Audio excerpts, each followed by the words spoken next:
Hi, my name is Amber, and today we are going to be doing a breakdown chapter by chapter of Pretty Little Liars by Sara Shepard. Now, I have read, I think 4 or 5 of the books that take place in this series, and I am losing my mind. If you could not tell by this ridiculous murder board behind me, I need to get this information out of my head, and I have already exhausted all of the people in my real life with my thoughts and my feelings about these goddamn books. So I am going to be bringing that knowledge to you. I'm choosing you. Congratulations. Thank you for being here. Let's go. I, like many other girls, went through a Pretty Little Liar phase. When the show came out, I think I was a freshman, and I was friends with this girl who was obsessed with the show. She invited me over to hang out, and she showed me not the first episode, but the first Halloween episode, and honestly, iconic of her, that did in fact work. I did go home and watch all of that was available at the time. But then as the years passed, I kind of fell off of it. I forgot that it existed, and I was looking for something to watch with my partner, and so we decided to watch Pretty Little Liars. He had never seen it. I didn't think he would care. He got into it. We were both so into it, and then the way that the show ended filled me with rage. It filled me with unbelievable rage, and I was like, fuck it. Put it on a shelf in my mind, forgot it existed, until I stumbled upon the incredible, iconic Mike's Mike, an appropriately unhinged recap of Pretty Little Liars, and I gobbled that up. Then I found Lauren Daisy. She's beautiful, talented. She did a breakdown of the day that Allie went missing and a whole bunch of other stuff. I watched all of her videos. So then I was like, you know what? It's time for a rewatch. And then fun fact about me, I am polyamorous. So one thing that's really nice about polyamory is I can watch one show at home with my partner, and then I can go to my other partner's house and rewatch that show, and I don't have to torture either of them by making them rewatch TV. Perfect. So we start watching Pretty Little Liars again, and I'm starting to catch things that I did not catch on my first or second watch through, because there are little hints, at least in the first few seasons, as to who A is, and then they, went off the rails. But then I remembered that that girl I was friends with, who was obsessed with the show, had started reading the books because she wanted to see if she could figure out who A was before it got revealed on TV. And she was mad that the books were different. And I was like, I know what I'm gonna do. I'm gonna order these books, I'm gonna read them, I'm going to take notes, and I'm going to break it down for people because I live for videos like this. I watch so many breakdowns of books that I have no intentions of reading, and I was like, I am gonna do that. And then I forgot.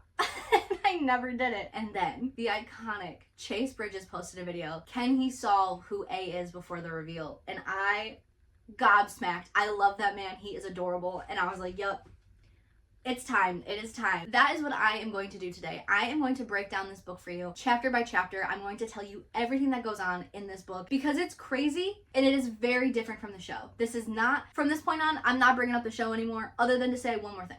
Sorry. As you may notice this murder board, you're probably like, who the hell is that? You know who this is? You know who some of these people are? Okay. On the back of the book, here are the models for what Hannah, Spencer, Emily, and Aria look like.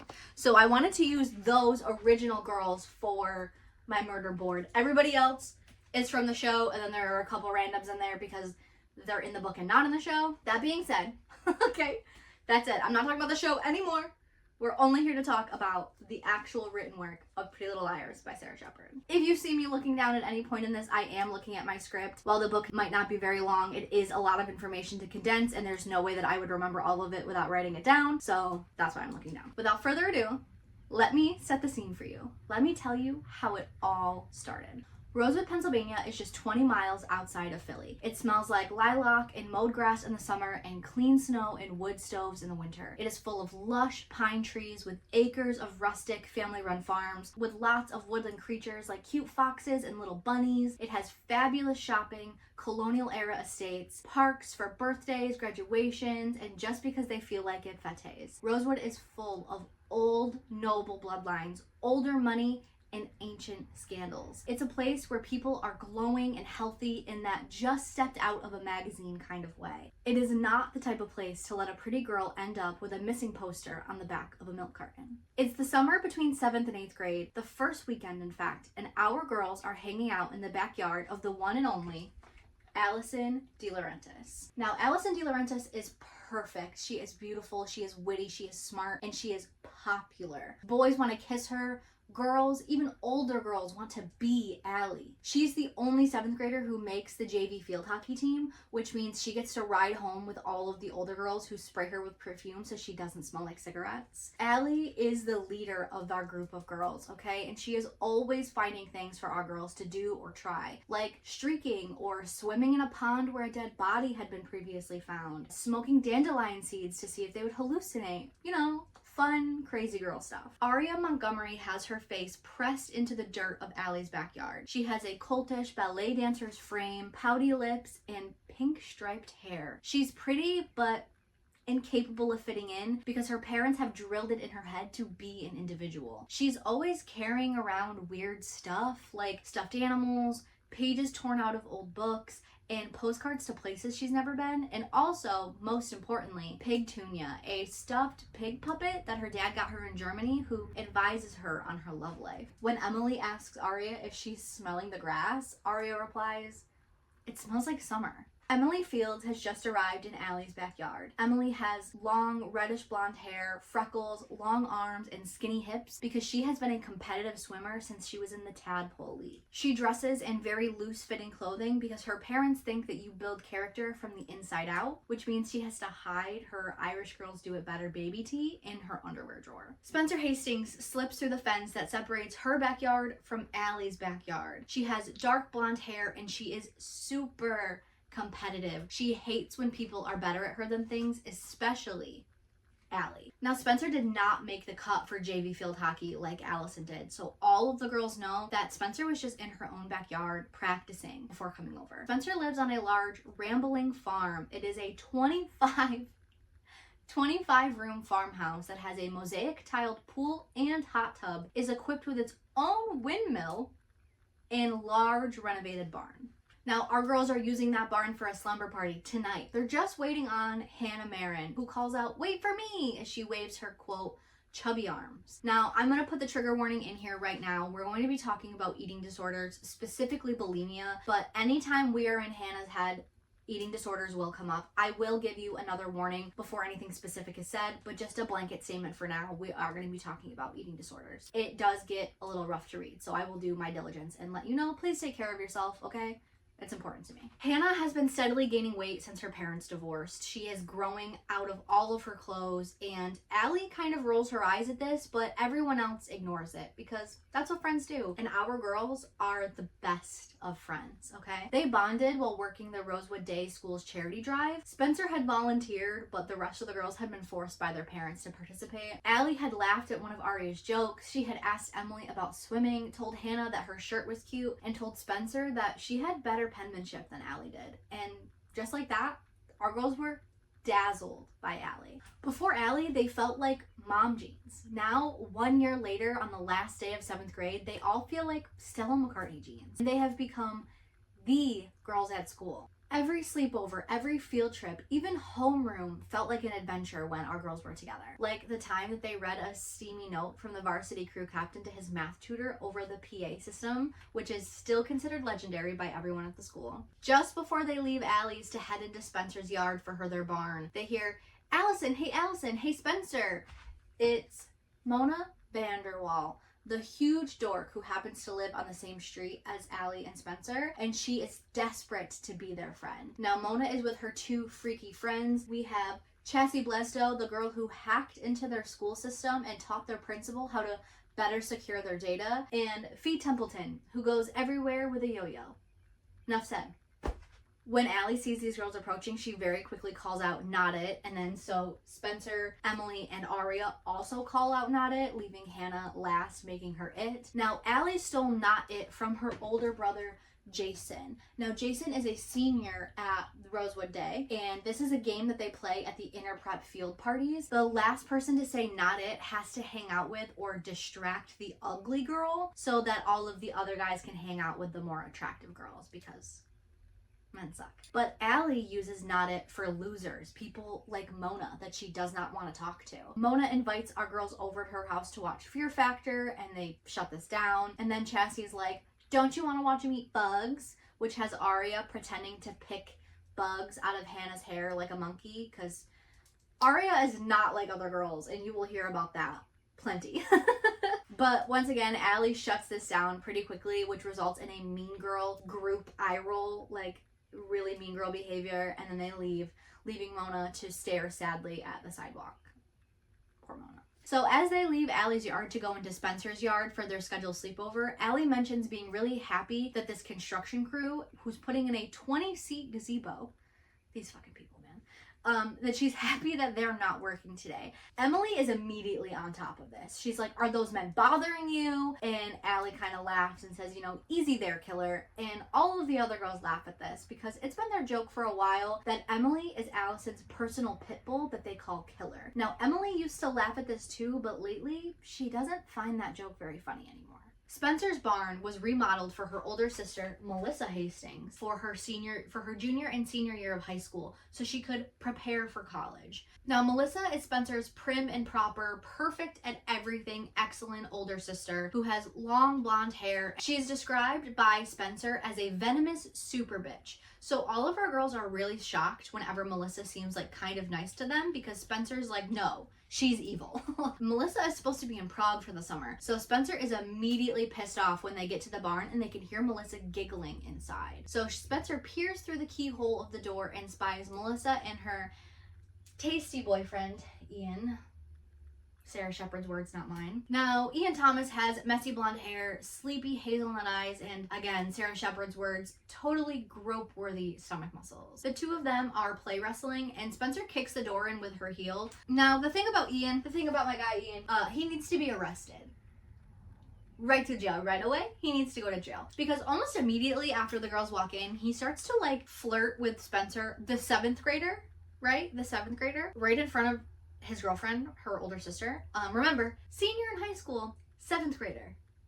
I'm calling the police. After he playfully taps Spencer on the arm, Allie calls out too loudly, wow, and then says, you know, Melissa, I always thought you and Ian were the cutest couple. Don't you agree, Spencer? And Spencer is kind of like flounders. The older kids leave like right after this. They get out of there, right? So Allie goes to Spencer, you know, aren't you gonna thank me?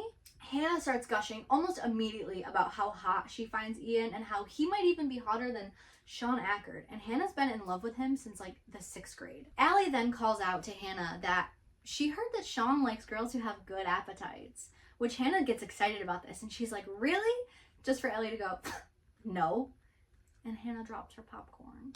My poor girl, Hannah. Take a shot every time Allie's a bitch. I'll put a counter on screen. So Allie then takes on the spotlight and she tells all the girls that she has a perfect idea for what to do tonight. Now Emily laughs at this and says she hopes that they're not streaking again because the last time they had done that, it was in the freezing cold. And everyone but Hannah went completely naked. Hannah had stayed in her bra and underwear. And Allie says that she thought Emily had loved that a little bit too much. So Emily stops laughing. Now, Allie is talking about hypnotizing the girl. She had learned to hypnotize them from Matt, her boyfriend of the week, who kind of looks like Ian. She'd heard about hypnosis from his older sister. Now, he's not on the board because he never gets brought up again. So if he ends up being involved, I'll just kill myself. Now, Aria is not into the idea of hypnosis. That starts a weird little tiff between her and Allie, with Allie implying that Aria must be keeping secrets from them. And it also leads Allie to point out Pigtunia and ask Aria, why do you always want to carry around something that your dad gave you? Which makes Emily kind of giggle a little bit, and then Aria snaps at Emily and says, that isn't funny. Now, this has been happening a lot lately. Allie will say or do something that causes one of the girls to get upset. Then all of the other girls are too afraid or shy to ask, you know, what that was about or what's going on. Allie is kind of always pushing our girls to do things that they don't really want to do. This is by far one of my favorite quotes of the entire book, so I'm going to read it to you verbatim. Sometimes in Allie's presence, they didn't feel real exactly. They felt kind of like dolls, with Allie arranging their every move. Each of them wished just once they had the strength to tell Allie no. That's beautiful. Hannah agrees to do it. She's like, hypnotize me. And then once Hannah agrees, Emily is immediately on board, which leads eventually for Spencer and Aria to cave as well. Now, Allie turns off the lights, she lights some candles, and she begins. She counts backwards from 100 and then touches Aria's forehead with her finger. Then Hannah, then Emily, and when she goes to get to Spencer, Spencer bolts up. She's like, it's too dark in here, and she wants the blinds open. Now, this causes Spencer and Allie to have a spat because Spencer is upset and says that it doesn't always have to be Allie's way, which makes Allie laugh because it is always Allie's way. Spencer actually tells Allie that she needs to take a pill, which leads Allie to say, oh, you think I should take a pill? Which, I'm not going to say anything about that, but I'll let you know if it comes up again. So far it hasn't, but... The fights between Allie and Spencer, they are happening a lot, more and more frequently, and they always seem like they're about nothing, but it is always about something bigger. After this, Allie takes off, right? She leaves. And after a moment, Spencer's like, fuck, and goes after her, okay? Now, Aria wakes up to the sound of the door closing with Spencer leaving. She walks outside, but she doesn't see either of the girls. Inside, Hannah and Emily are waking up from their trance, and they had the same dream under Allie's hypnosis. Emily saw Allie fall down a well, and there were these giant plants, and Hannah saw a plant and Allie. Or maybe it was Allie's shadow, but either way, it was definitely her, which is weird. Now, Aria comes back inside and she is concerned. They ask her where Spencer and Allie are, but she doesn't know. Then Spencer comes in and she doesn't know where Allie is either. Emily says that she wants to go home. Now, the next morning, they still have not heard from Allie. They think that maybe she's at Katie's, which is Allie's field hockey friend, or maybe Tiffany's, which is Allie's summer camp friend, but then they get a call from Allie's mom, and she's asking if they know where she was. They all cover for her because that's what they do for each other, but they feel sick about it. Her mom calls again in the afternoon, and then by the evening, Mrs. De Laurentiis will call the cops, and by the next day, there will be a news crew out in Allie's front yard. It was a local news channel's wet dream, a pretty rich girl lost in one of the safest upper-class towns in the country. Now, the cops question the girls about everybody in Allie's life. The girls are worried that Allie might have told about the Jenna thing. This is the first time that we hear about the Jenna thing, but it will keep coming up. After this, Spencer deep cleans her room and thinks about what her fight with Allie was really about. What Spencer knows about Allie that the rest of the girls don't know. ED warning for Hannah. I'll put a time for you can skip. Hannah binge eats and hides the proof of what she eats under her mattress. And Emily wonders if Allie got the letter that Emily wrote her right before she went missing. Our girls call each other less and less, and then the summer ends, and so does the next school year, all with no Allie. Nowadays, the town has sort of moved on. Even Allie's family moved away about 2.5 years after she went missing. As time passed, the girls began to feel relieved that Allie was gone. They loved her, but they also feared her. Allie knew more about them than anyone else did, including the bad stuff they wanted to bury like bodies, things that they wanted to forget. And there was one secret they couldn't even bear to think about, let alone talk about. Allie said that secrets were what bonded their 5-way best friendship for eternity. If that was true, they were going to be best friends for life. It was horrible to think that Allie was dead, but maybe if she was, their secrets would die with her, and their secrets would be safe. For 3 years anyway. Chapter 1, Oranges and Peaches and Limes, oh my. This is an Emily chapter. It's the weekend before the first day of junior year of high school, and someone bought Allison's old house, a family that has a girl that's probably around Emily's age. And Emily's mom, who is a retired elementary school teacher, wants Emily to bring a welcome gift to this family because she's sort of become Rosewood's unofficial welcome guide. So she wants Emily to bring over this basket, and Emily agrees to go because she wants an excuse to see Allie's house. She hasn't handled Allie being missing well. She's never really had a friend like her in the 3 years, 2 months, and 12 days since Allie disappeared. Now, when she gets to Allie's, there is a bunch of stuff out front marked free, and Emily pokes through it and finds her 6th grade swimming medal that she had left at Allie's because they were playing this game they made up called Olympian Sex Goddesses. No information on how that's played, but as a girl who loves to play mermaids in the lake, I'm very curious.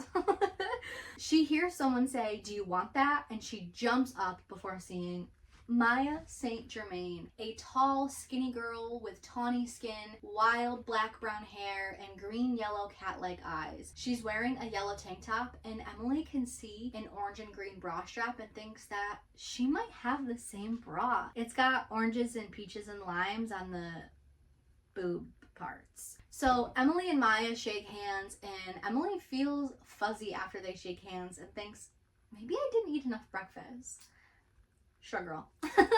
So Maya complains about having to move all of this stuff out of her room, and Emily explains that it all belonged to Allison, and that back in 7th grade they were friends, but Emily is now in 11th grade. Maya is also in 11th grade, and she just moved here with her family from California. Her parents are harping on her that she's so lucky to go to Rosewood Day, and that might be true, but she's gonna miss Mexican food. And As a girl who loves Mexican food, I felt that deeply. I understand.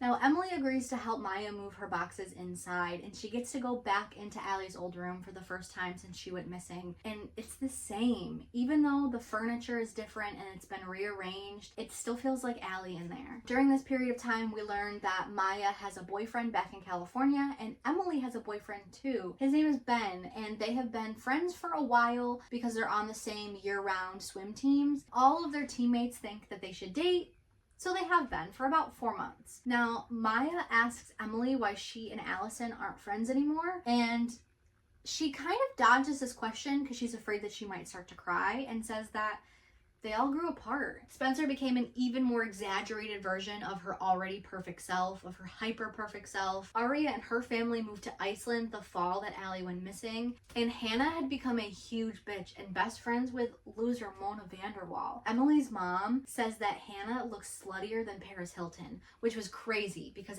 Emily had never even heard her mom use the word slutty before. Maya understands growing apart, and she explains that her boyfriend is really worried that they're going to break up, and she calls him a big baby. So Emily explains that she and Ben are on the same swim team, so they see each other a lot, and then things maybe even too much. Now, after this, Maya looks Emily up and down, and it makes Emily feel very weird. And she tells Emily that she must be a really good swimmer because she definitely has the shoulders for it. And then says, since you're a jock, you won't kill me for smoking a little bit of weed, will you? Now, Maya is not worried about smoking weed because her parents aren't home, and she says that her older brother won't care. Emily has never smoked weed in her life, and she has always been paranoid that somehow her parents would just know that she had. But when Maya pulls the joint from her cherry frosted lips, it looks sexy. And Emily wants to look sexy too. Their hands brush and they lock eyes, and Emily's hands shake when she puts the joint to her lips for the first time. And she starts coughing and she's struggling to get air, and Maya kind of chuckles at her and says,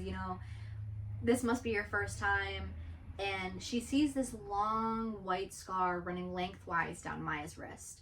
It looks like an albino snake, and Emily kind of chuckles to herself and thinks, God, I must already be high. Right after this, she hears a very loud sound and gets spooked. It is construction workers starting on Maya's house renovations outside. This reminds Emily that she has to go home, but she's suddenly very grateful that Maya has moved into her neighborhood. Chapter 2, Icelandic and Finnish Girls Are Easy. This is an Aria chapter. Aria and her family are in the car on their way back home from the airport. They had been living in Iceland since the fall that Allie went missing, and her brother Mike did not like living in Iceland. He was lonely there. He said that all Icelandic boys were pussies who rode small gay horses, and he was so happy that he was marveling at everything he saw on the car ride home, including trees. But Aria had blossomed in Iceland, okay? She had needed that fresh start. The girls had all drifted apart, leaving Aria with no real friends. Before Europe, she would always see boys looking at her from afar, intrigued, but then they would look away. And people were always telling Aria that she was pretty, but if she was pretty, why didn't she ever have dates? On one of the last awkward get-togethers after Allie went missing, Spencer had told Aria that if she had just tried a little bit harder to fit in, she would probably get a lot of dates. But Aria doesn't know how to fit in. She had been trying to be various Arias since she was 11. There was punk Aria, artsy Aria, documentary and film Aria, and then right before moving away to Iceland, she had even tried perfect Rosewood Aria, which lasted only 2 weeks before they moved away. Thank God. Everything had changed for Aria in Iceland. She was pretty sure that they moved because of a secret only she, Allie, and her dad knew. But Aria vowed never to think about it again once the plane took off for Iceland. After a few months, Rosewood became a distant memory. Her parents had fallen back in love, and Aria had managed to fall in love a few times too. Icelandic Aria was the best Aria. She had found her style, a bohemian hipster girl with lots of layers and lace-up boots. She read French philosophy and traveled with just an outdated map and a change of underwear because she's not like other girls. But in Iceland, she had managed to forget all about Allie and all of their secrets. But now, back in Rosewood for less than 10 minutes, and Arya can see Allie on every corner. They arrive at their house, which is an ugly, angry, postmodern brown box of a house that only has one window in the center, which is a huge letdown after their waterfront house in Iceland. If I had read this book when I was the age of the characters, I would have wanted to be her so bad, and honestly, I still kind of do. When they get home, Mike gets a phone call that it's time for lacrosse tryouts, and Arya agrees to bring him because, according to Mom, who cares that you don't have your license? You drove all the time in Iceland. What's the big deal? Even louder little voices screaming, "Let the 12-year-old drive!" These people are crazy. Okay? When they get to the lacrosse tryouts, Arya spots a group of boys and laments that they all look exactly the same. But then she spies Noel Kahn, the hottest boy in Rosewood, who has dark, wavy hair. Once in 8th grade, Arya had asked him if he wanted to share an ice cream sandwich with her. He said no, of course, but now he's knocking on her window. So he asks Arya if she's the girl who moved away to the North Pole, and then his friend pipes up that it wasn't the North Pole, it was Finland, where that model who looks like Hannah is from. Now, Arya scratches her head at this and wonders if they're talking about Hannah Marin. So Noel reaches into the car and touches her arm and says, "You're gonna stay and watch practice, aren't you, Finland?" How ironic. The first time she's been flirty with a boy in Rosewood, especially Noel Kahn, and she doesn't care, like, at all. So she leaves, right? She ends up leaving, and she goes to this college bar called Snooker's. It smells like dead bodies, festering hot dogs, and sweat. One time, back in 7th grade, Allie had dared Arya to go inside and order a screaming orgasm. She got denied by the bouncer, of course, but yelled, "But my screaming orgasm's in there!" and then ran back to her friends when she realized what she had just said out loud. This time, however, she manages to get in, and even though the bartender looks at her questioningly, serves her anyway. So she takes a big sip of this beer and then spits it right back out into the cup because it's bland and watery, but that gets the attention of Ezra. Now, Ezra, in the books, has messy blonde hair with ice blue Siberian husky eyes, and Arya explains to him that she just got back from Europe and she forgot how much better beer is in Europe, which you left in 7th grade, so I don't know how much beer you were drinking in 7th grade to compare it, but whatever. And then the two of them bond over their traveling in Europe, and Ezra orders her a scotch. Ezra assumes that the 2 years that she spent in Europe were her junior year abroad, right? And Arya goes to correct him, but then thinks, let him think what he wants. He is probably the only guy in Rosewood who doesn't know her as the weirdo friend of the pretty girl who went missing. So she lets him think whatever. So Ezra explains that he just graduated and wants to know what her major is. She says English, and he gets really excited and says that that's what he's going to teach, and puts a hand on her knee. Arya has now had 3 scotches, and Ezra's eyes are getting bluer by the second, and she wants to ask if he has a girlfriend. She feels warm inside, and she's pretty sure it's not just from the scotch. She does, however, need to go to the bathroom, but Ezra asks if he can come with her, and she has this moment where she's like, well, you know, I saw Nagaria hooked up with strangers all the time. So she takes him by the hand and pulls him into the bathroom with her. And apparently the bathroom smells like the rest of the bar, but she doesn't care. And to that I say, girl, I'm gonna need you to stand up. Because what do you mean it smells worse than dead bodies, festering hot dogs, and sweat? And you're still able to, like, be horny in that situation? Couldn't be me, but whatever. So she just does not care. And as they say in Finland or wherever, yeah.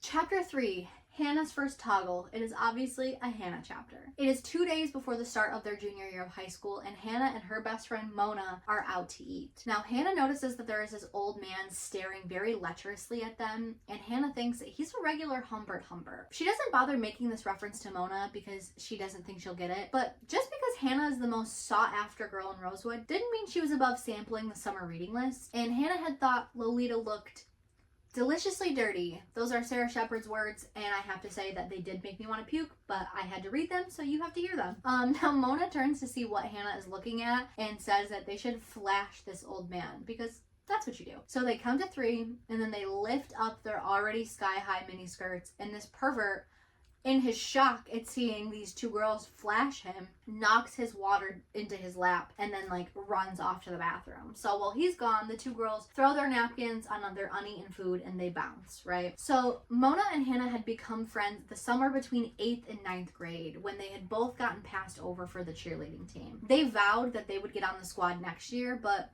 Once they got skinny and gorgeous, they decided that cheerleading was passé and cheerleaders were losers. So they never bothered to try out again. But since that moment, these two girls have shared everything.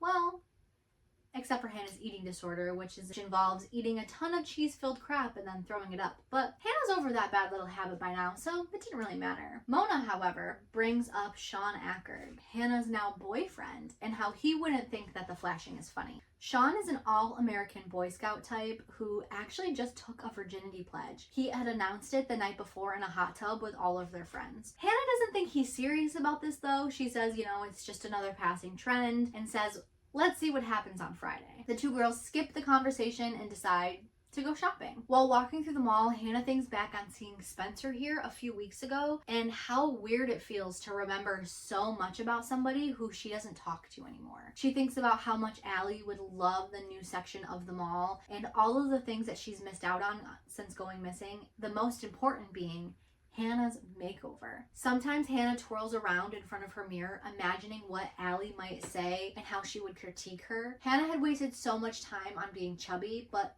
things were different now. Hannah and Mona decide that they're gonna shoplift from Tiffany's. Mona goes first and then Hannah goes. Hannah ends up stealing a bracelet and earrings for a total of $350 worth of stolen merchandise. Now Hannah's heart is pounding. This was the best part of taking stuff, the feeling beforehand. Buzzy and alive. Hannah grabs Mona's arm so that they can leave, but Mona kind of pouts at her. She always does this after she knows that Hannah has done the job. She always tries to stall for some reason. But Hannah is a seasoned pro at this by now. It started with loose candy from the gas station, then elevated to CDs, and then baby tees from clothing stores. She feels bigger and more badass every time she gets away with it. They cross the threshold, no alarm sound, they're out. Free. So Mona asks Hannah if she got anything, and Hannah is very proud of herself because she managed to get a bracelet and earrings, whereas Mona only got a bracelet. And she thinks to herself, you know, sometimes it feels good to one-up your friend. Now, as they're moving through the mall, there is music playing throughout, specifically Oops, I Did It Again, and Hannah thinks to herself, oh, yes, I did. Now, I've been waiting for a moment to bring this up. It has been eating away at me. I wanted to let you guys get a feel of the story before I started to inject too many of my own personal thoughts or feelings or just being too much of a bitch. But this feels like the perfect time, so I'm gonna be a bitch for a minute. We need to talk about the names of brands and pop culture references in this book, because there are, and I cannot stress this enough, way too fucking many brand names or pop culture references in this book. I understand that this is a book about rich teenage girls doing rich teenage girl things, but the amount of references actually made me want to scream. And it's one of those things where if it was written today, I would be like, she's getting a bag. Like, she's getting a check for writing all of these brands. But this was written in 2006, so I'm like, hold on, let me show you something, okay? Do you see all of these like yellow, green sticky tabs, okay? All of these, every single one, means that there was a brand name or a pop culture reference on that page. At least one. But sometimes there's more than one on each page. I ran out of sticky notes twice just for that. At this point in the story, we are on page 48. We've read the prologue, we have read 3 chapters. How many do you think there have been? If you had to guess, how many brand names or pop culture references do you think have been made in 48 pages? Take your guess. Wrong. 70. 70. 70. 70. 70. 70. Maybe you were right. Maybe you said 70. I don't know. But 70? In 48 pages, 70 pop culture or brand references is too fucking many. At the end, I will tell you how many there actually were, but it made me violently angry. It pulled me out of the story almost every time. Sometimes there are things, you know, they're passable, whatever, but some of them I was like, girl, are you getting paid? I hope you got paid for that, because otherwise, what are we doing? Like, one of the other things that made me like so upset about it is half the time whatever is being discussed isn't being described other than telling you what the brand of the object was, right? Like saying, oh, her Fendi wallet. What's it look like? What color is it? What's it made out of? I don't know. I know what the brand is. Her Gucci purse. What color is it? Is it big? Is it small? I don't know. I know what brand it is though, and I know it costs stupid money, and it's probably ugly as fuck. Oh my god. It's been killing me. Anyway, back to our story. We are now on chapter 4. Spencer walks the plank. This is obviously going to be a Spencer chapter. Now, Spencer is out to eat with her parents. Peter Hastings, a big-time lawyer and cyclist who wears colorful spandex and shakes his fists at cars, and Veronica Hastings, who has a perfectly highlighted ash blonde haircut and spends most of her day at the horse stable, because of course she does. These people have a windmill. Of course they go to horse stables. Her parents are discussing her older sister Melissa, who they are waiting to arrive for dinner, and they are talking specifically about the renovations being done at the townhouse in Philadelphia. Now, this townhouse was a gift from her parents to Melissa for graduating UPenn undergrad a year early and getting into Penn's Wharton School of Business, which is a mouthful. And these people have so much money that they're buying houses as gifts. Must be nice. My God. Spencer and Melissa have this long-standing rivalry that Spencer is always losing. Spencer will win an award 4 times, but Melissa would have already won that award 5 times. Spencer will win 2nd place in something that Melissa had won 1st place in. No matter what it is, Spencer can never quite hold up to her sister's level of perfection. In just 2 days, Spencer will be starting her junior year of high school, taking 5 AP classes, leadership training, charity drive organizing, yearbook editing, drama tryouts, field hockey, and sending in summer applications ASAP to get into an Ivy League pro college summer camp program. Oh my God, that's a mouthful. There's only one thing that Spencer is looking forward to this year, and that is moving into the barn. Now, Spencer is happy to follow in her sister's footsteps if that means moving into the barn and preparing for college. She gets to escape her parents and their constantly barking labradoodles, Beatrice and Rufus. So Veronica asks what Melissa's friend's name is that she's bringing him to dinner, and Spencer reminds her that it's Wren and thinks to herself as in a scrawny bird. And her mom tells her that Wren is studying to be a doctor at UPenn, and Spencer thinks pretty bitchily that her sister has no creativity and dates men who are the same. And then Wren shows up and Oh no, he's hot!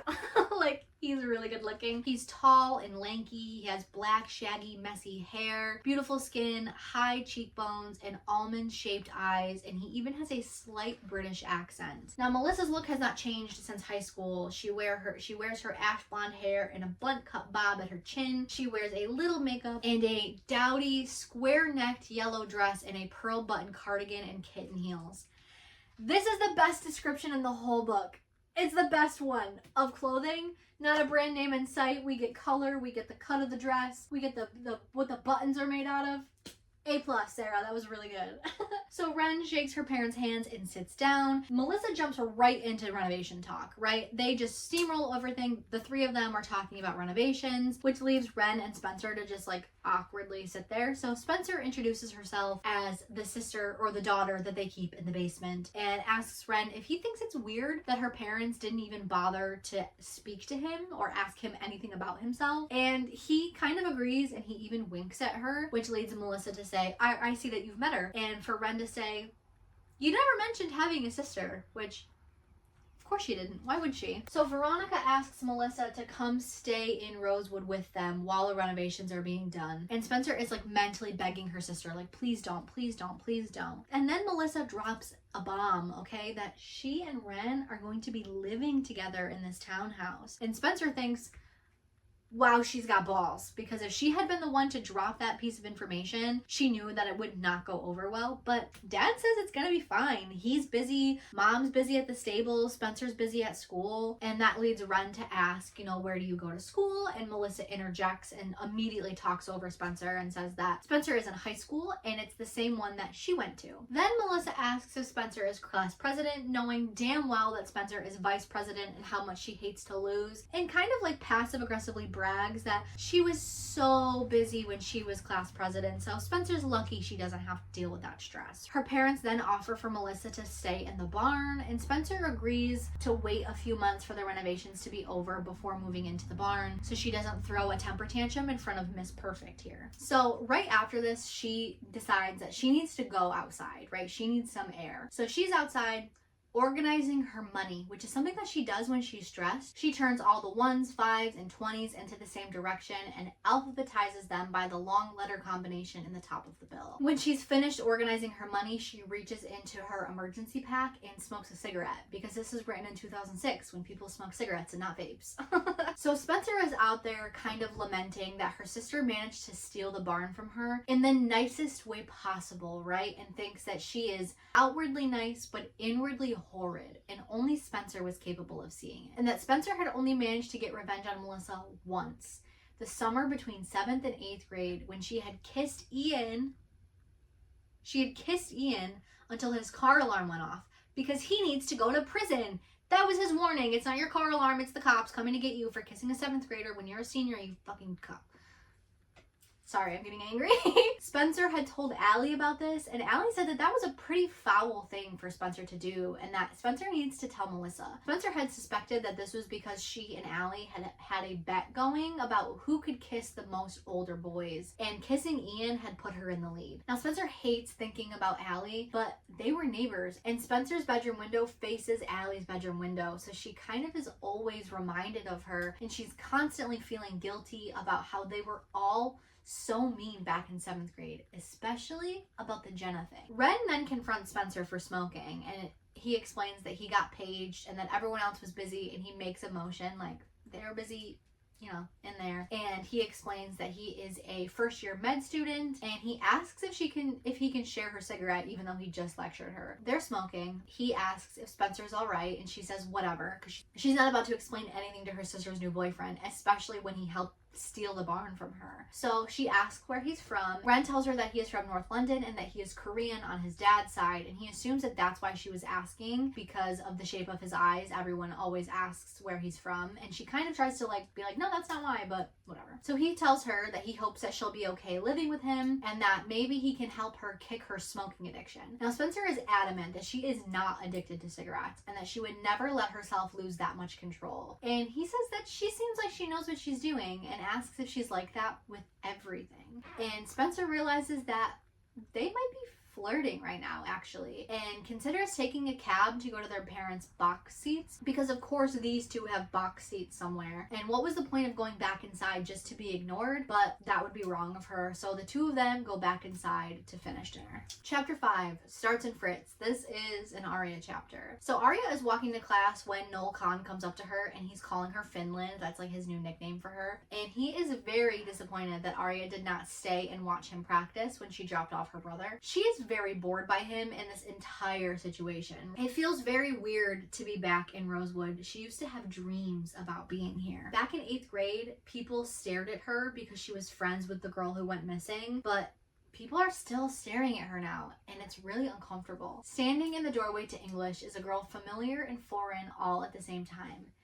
Hannah is now model thin with long red-brown hair. She's wearing her blue plaid uniform skirt rolled up with purple platform wedge heels and her stolen Tiffany's charm bracelet. Arya's heart starts pounding. She had been so worried about this and how she would react when she ran into her old friends. What happened to Hannah? So Arya says hey to Hannah, who gives her like the up and down, and then goes, oh my god, where were you? Czechoslovakia?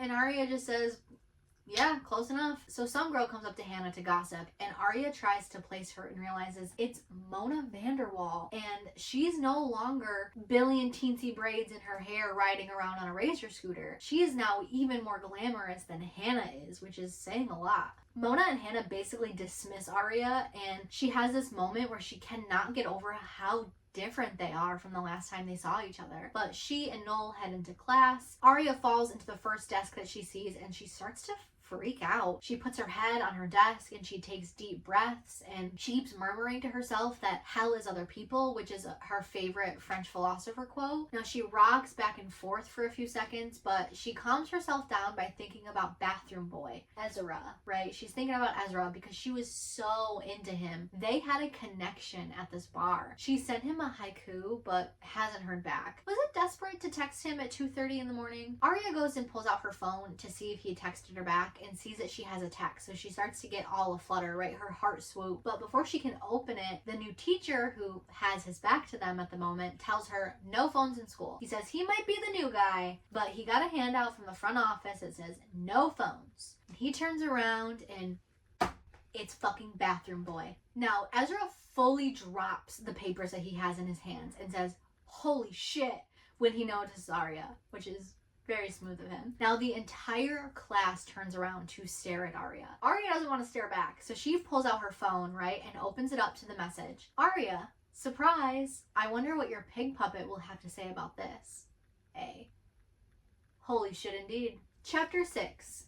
Emily's French too. This is obviously an Emily chapter. Emily is at her locker with her boyfriend Ben, and Spencer actually waves to Ben, and Emily thinks at first that she's waving to her, but realizes she's waving to Ben and thinks it's so weird that they used to be so close and they shared so many secrets, but now they act like total strangers with each other. So Ben asks Emily if she's not coming to practice, and she explains that she's gonna go and walk Maya home first and then come back. He seems very suspicious of this, but he just, lets it go. Maya makes Emily nervous. Emily is more aware of her body, and she's constantly comparing it to Maya's now. She had been showing Maya around all day. They even have an inside joke now about the model in the anti-smoking ad in the nurse's office, and it felt really nice to have an inside joke again. Maya thinks it's so different here at Rosewood, and that everyone seems to have something that they're really passionate about. She was even asked to join a band playing guitar, and even asks Emily if Emily will join with her, but Emily can't because she has swim practice and her parents will kill her. Maya does not understand why this is such a big deal, and Emily can't explain that Stanford Scouting is already watching her older sister Caroline, and this is definitely not just another picture of Emily.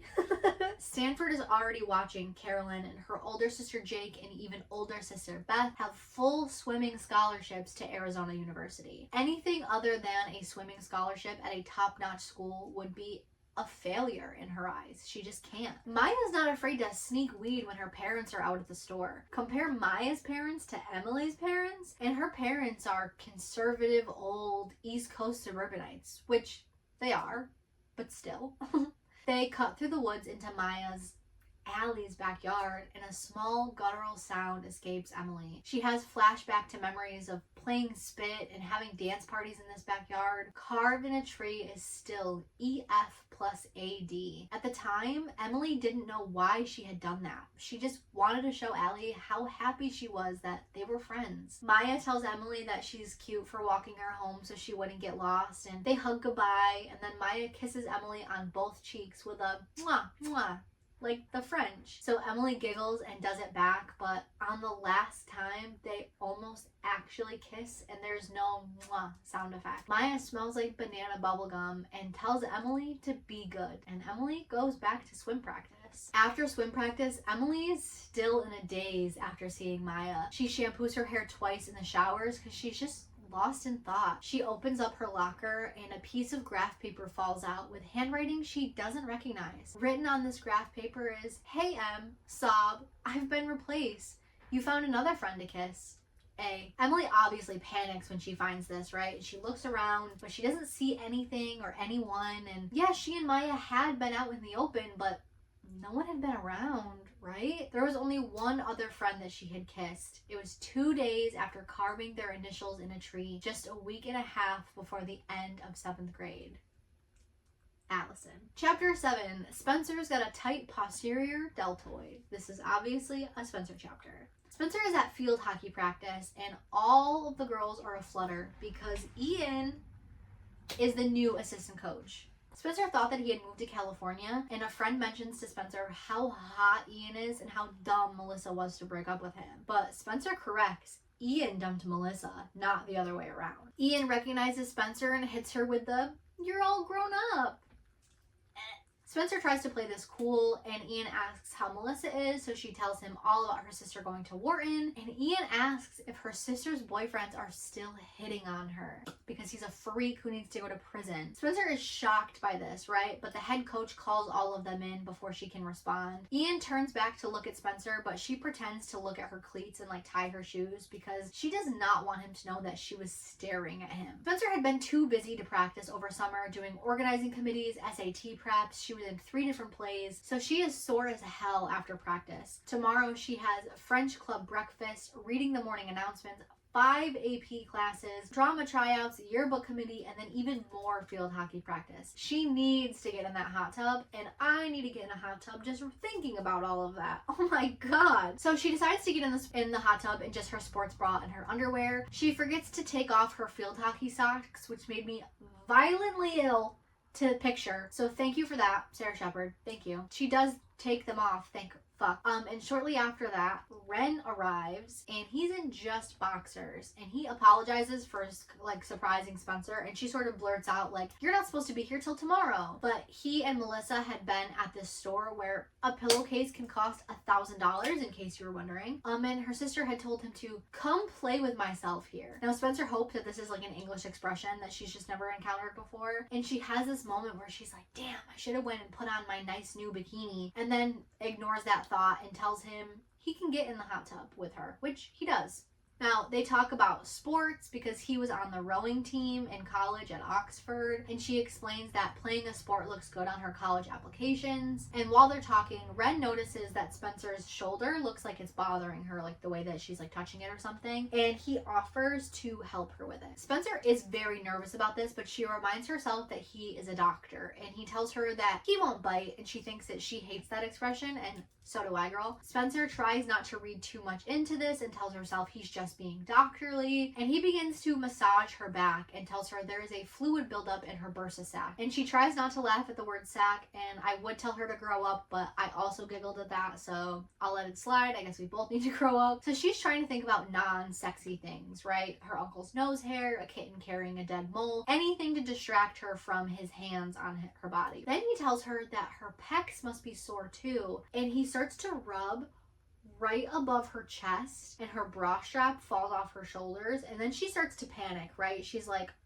what's going on? Where is my sister? And Ren tells her that Melissa is at the Wawa, which is a gas station, in case you did not know, because why would you? Unless you live in Pennsylvania. Spencer freaks out because Wawa is not far away and Melissa could be back at any second. So she stands up to leave, right? Her body feels hot, her skin, her bones, even her organs and nerves feel like they have been braised. Ren tries to apologize to her, saying he was just trying to help, but she does not listen and she books it to her bedroom, okay? All of her stuff is in boxes because she was intending to live in the barn until her sister screwed all of that up. And then, has this moment where suddenly everything needs to be organized. Her jewelry should be organized by gemstone. Her computer is clogged with English papers from 2 years ago, and even though she got A's on them, they're probably embarrassing and they need to be deleted. The books in her boxes need to be organized by subject matter, not author, obviously, starting with adultery and the Scarlet Letter. By the time she gets to Utopia's Gone Wrong, she's still not feeling better. She pulls up her computer and sees that she has an email with the subject as SAT vocab. Spencer, covet is an easy one. When someone covets something, they desire and lust after it. Usually something they can't have. You've always had that problem though, haven't you? A. Spencer panics,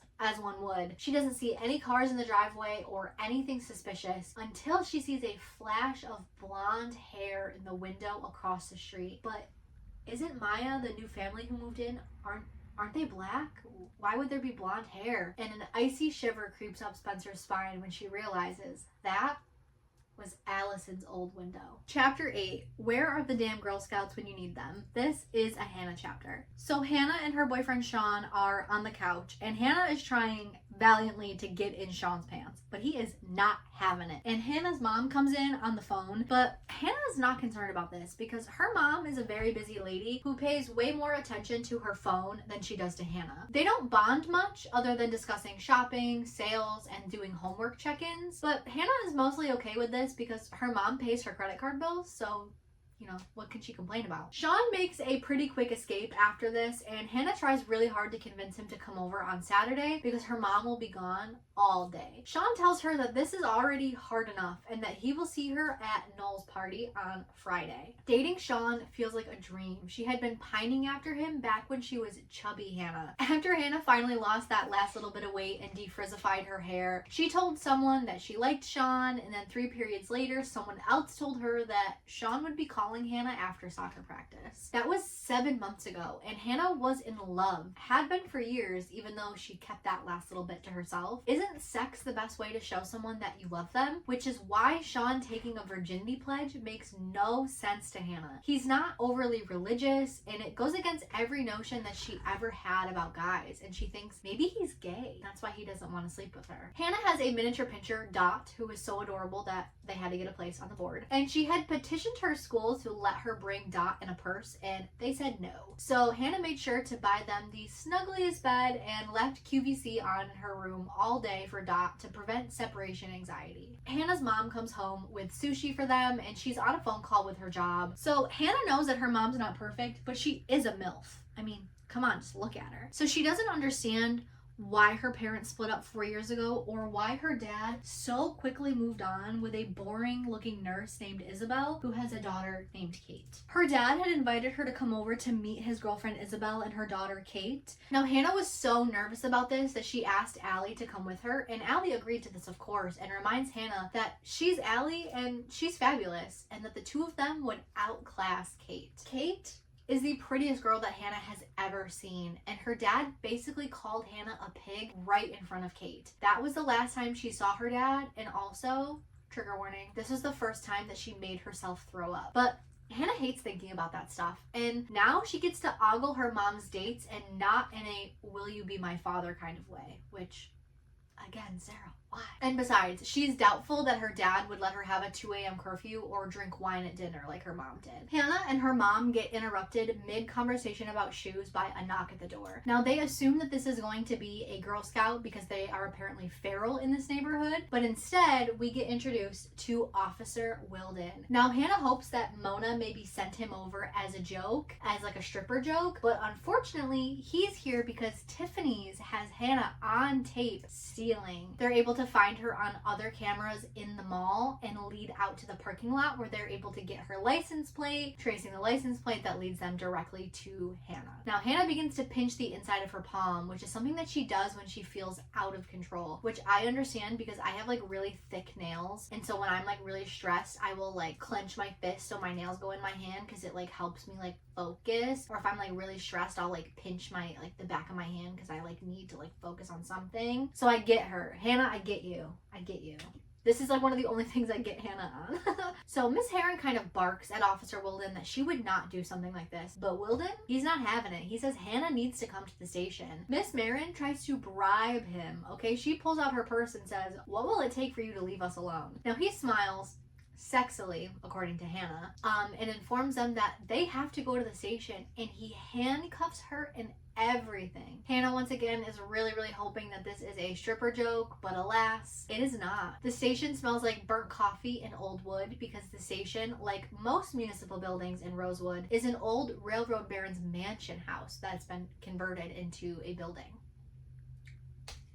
Obviously, it's a building converted into a police station. Now, Hannah expects to see Mona here, but it looks like she didn't get caught. And Hannah is literally wearing the stolen merchandise, and her mother takes them from her and drops them into her purse. The salesperson from Tiffany's positively IDs Hannah. Miss Marin at first tries to imply that that girl must be confused, and when that doesn't work, she says this isn't Hannah's fault, it's my fault because I wouldn't let her have those things, which is a lie. Her mom has never told her no for like anything, and then she gives back the stuff to the Tiffany's person. Now Wilden says that Hannah may need to do community service or something for stealing, and Miss Marin asks like, can we please let this slide? And he smiles devilishly, according to Hannah, and says that he will see what he can do for them. So Hannah begins to panic that this is going to be the thing that reverts her back to being chubby loser Hannah. She is going to be friendless, ugly, miserable, and overlooked all over again. Hannah needs to text Sean. She's like desperate now for him to come over on Saturday. But before she can text him, she realizes she has an email. Hey Hannah, since prison food makes you fat, you know what Sean's gonna say? Not it, A. This startles Hannah so much that she stands up and then sits back down after Wilson asks her if she's alright. The return address for this email is just letters and numbers, like it's not like an actual email address. So Miss Marin tells Hannah that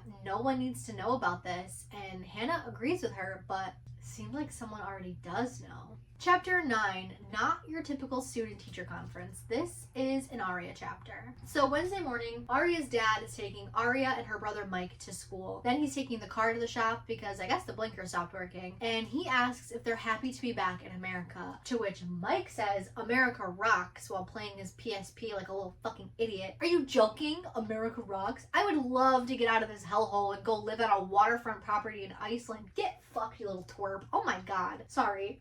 So So Byron asks them, why does America rock? And Mike says, America has lacrosse, hotter chicks, Hooters, and the King of Prussia. And then Aria has this moment where she's like, has my brother been to Hooters? And then she shivers. She's like, I don't want to think about that. So she starts thinking back to class yesterday and how brutal it was. Because after Ezra's holy shit moment where he just stared directly at her, Hannah had turned around and asked Aria if she had slept with the teacher. Now, Aria considers for half a second that maybe Hannah is the one who texted her, because Hannah would know about Pigtunia, but why would Hannah care what Aria's up to? Mr. Fitt's brilliant idea is to say that he was afraid that a bee had flown into his pants and that the bee was going to sting him, and so he yelled out in terror, which is so smooth and definitely believable. And Aria thinks to herself that she can't concentrate because she was the bee that flew into his pants. And I can't. This girl is such a freak. I love her to death, but you'll see what I mean. She is a goddamn little freak. Anyways, she is convinced, right? Ezra is the guy for her. They had a connection. So what if he was her teacher? There had to be a way to make that work. The way that ABC Family fully had me convinced as an underage child that their relationship was appropriate, by the way. The way that I was like, maybe that physics teacher who's really mean to me, maybe he actually wants me. Girl, you were so ugly back then. What are you talking about? Anyway, Aria sees Ezra's car in the parking lot and she's like, okay, I have 15 minutes until homeroom. But before she can leave, her dad stops her because he wants to make sure that she's okay. Because they haven't talked about, in a while. So Aria kind of fidgets and asks her dad what there is to talk about. And her dad starts smoking a cigarette because this was written before it was illegal to smoke with children in the car. So he tells her he knows how hard it must be keeping quiet, but that he loves her. And Aria says that she knows, and then she bolts out of the car before he can respond. How is she supposed to be cool, Icelandic Aria who leaves the past behind her if all of her worst memories keep bubbling up to the surface? In May of 7th grade, school had been let out early, so Aria and Allison had gone to this music store looking for new CDs when they came across her dad's car. Now, Aria was going to leave a note for her dad when she saw that her dad was being kissed on the neck by some 20-year-old girl. And Byron looks up and sees Aria and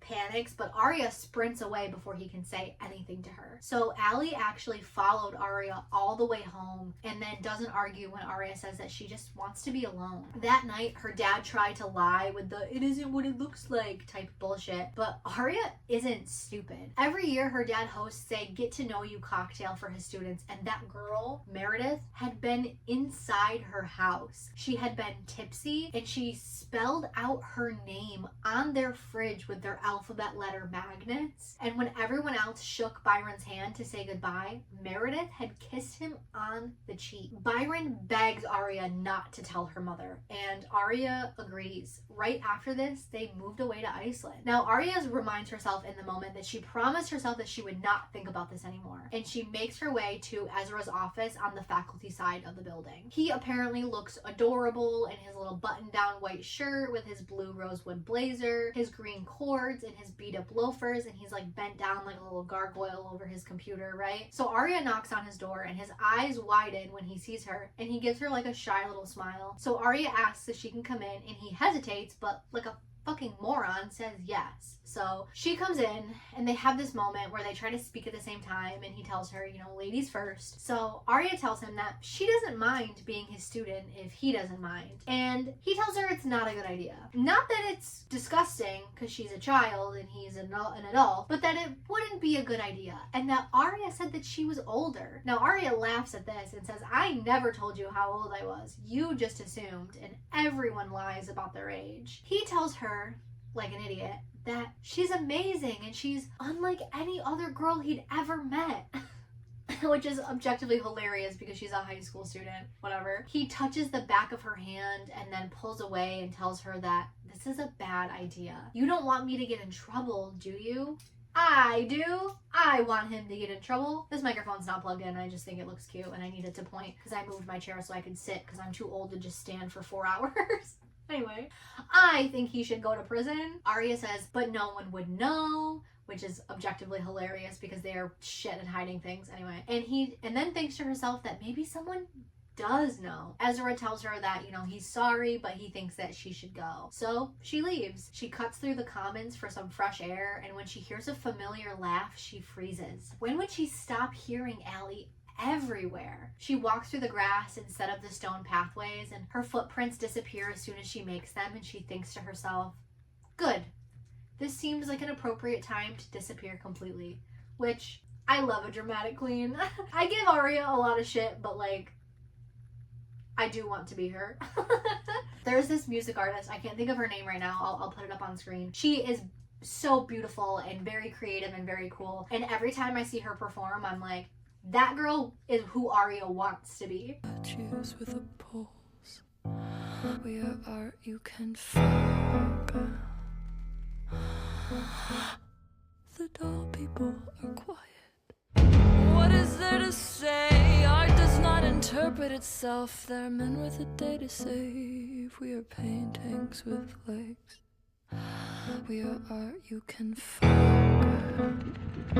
That is who Arya wishes that she was. Chapter 10, Single Girls Have More Fun. This is an Emily chapter. Emily is lost in thought. She is about to unlock her car so she can grab her swimming bag. So her mom lets Emily and her older sister Carolyn, lets her and her sister Carolyn drive around to and from school as long as they promise to be careful and that they call when they arrive. When hands slap over her eyes and she jumps. But it's just Maya, my little cutie Maya. It's just Maya. Maya is having a bad day and she wants Emily to come with her somewhere. So Emily whines because she has swimming, she can't just go. But Maya tells her that where she wants to go involves swimming. And when Emily asks her what that means, Maya tells her that you're just gonna have to trust me. Emily misses having a best friend. Even though she had been close with Hannah, Spencer, and Arya, her most fond memories are with her and Allie one-on-one. Sledding, talking about boyfriends, crying about the Jenna thing from 6th grade, comforting each other. That's when Emily saw a slightly less perfect version of Allie, which made her even more perfect in Emily's eyes. It seems like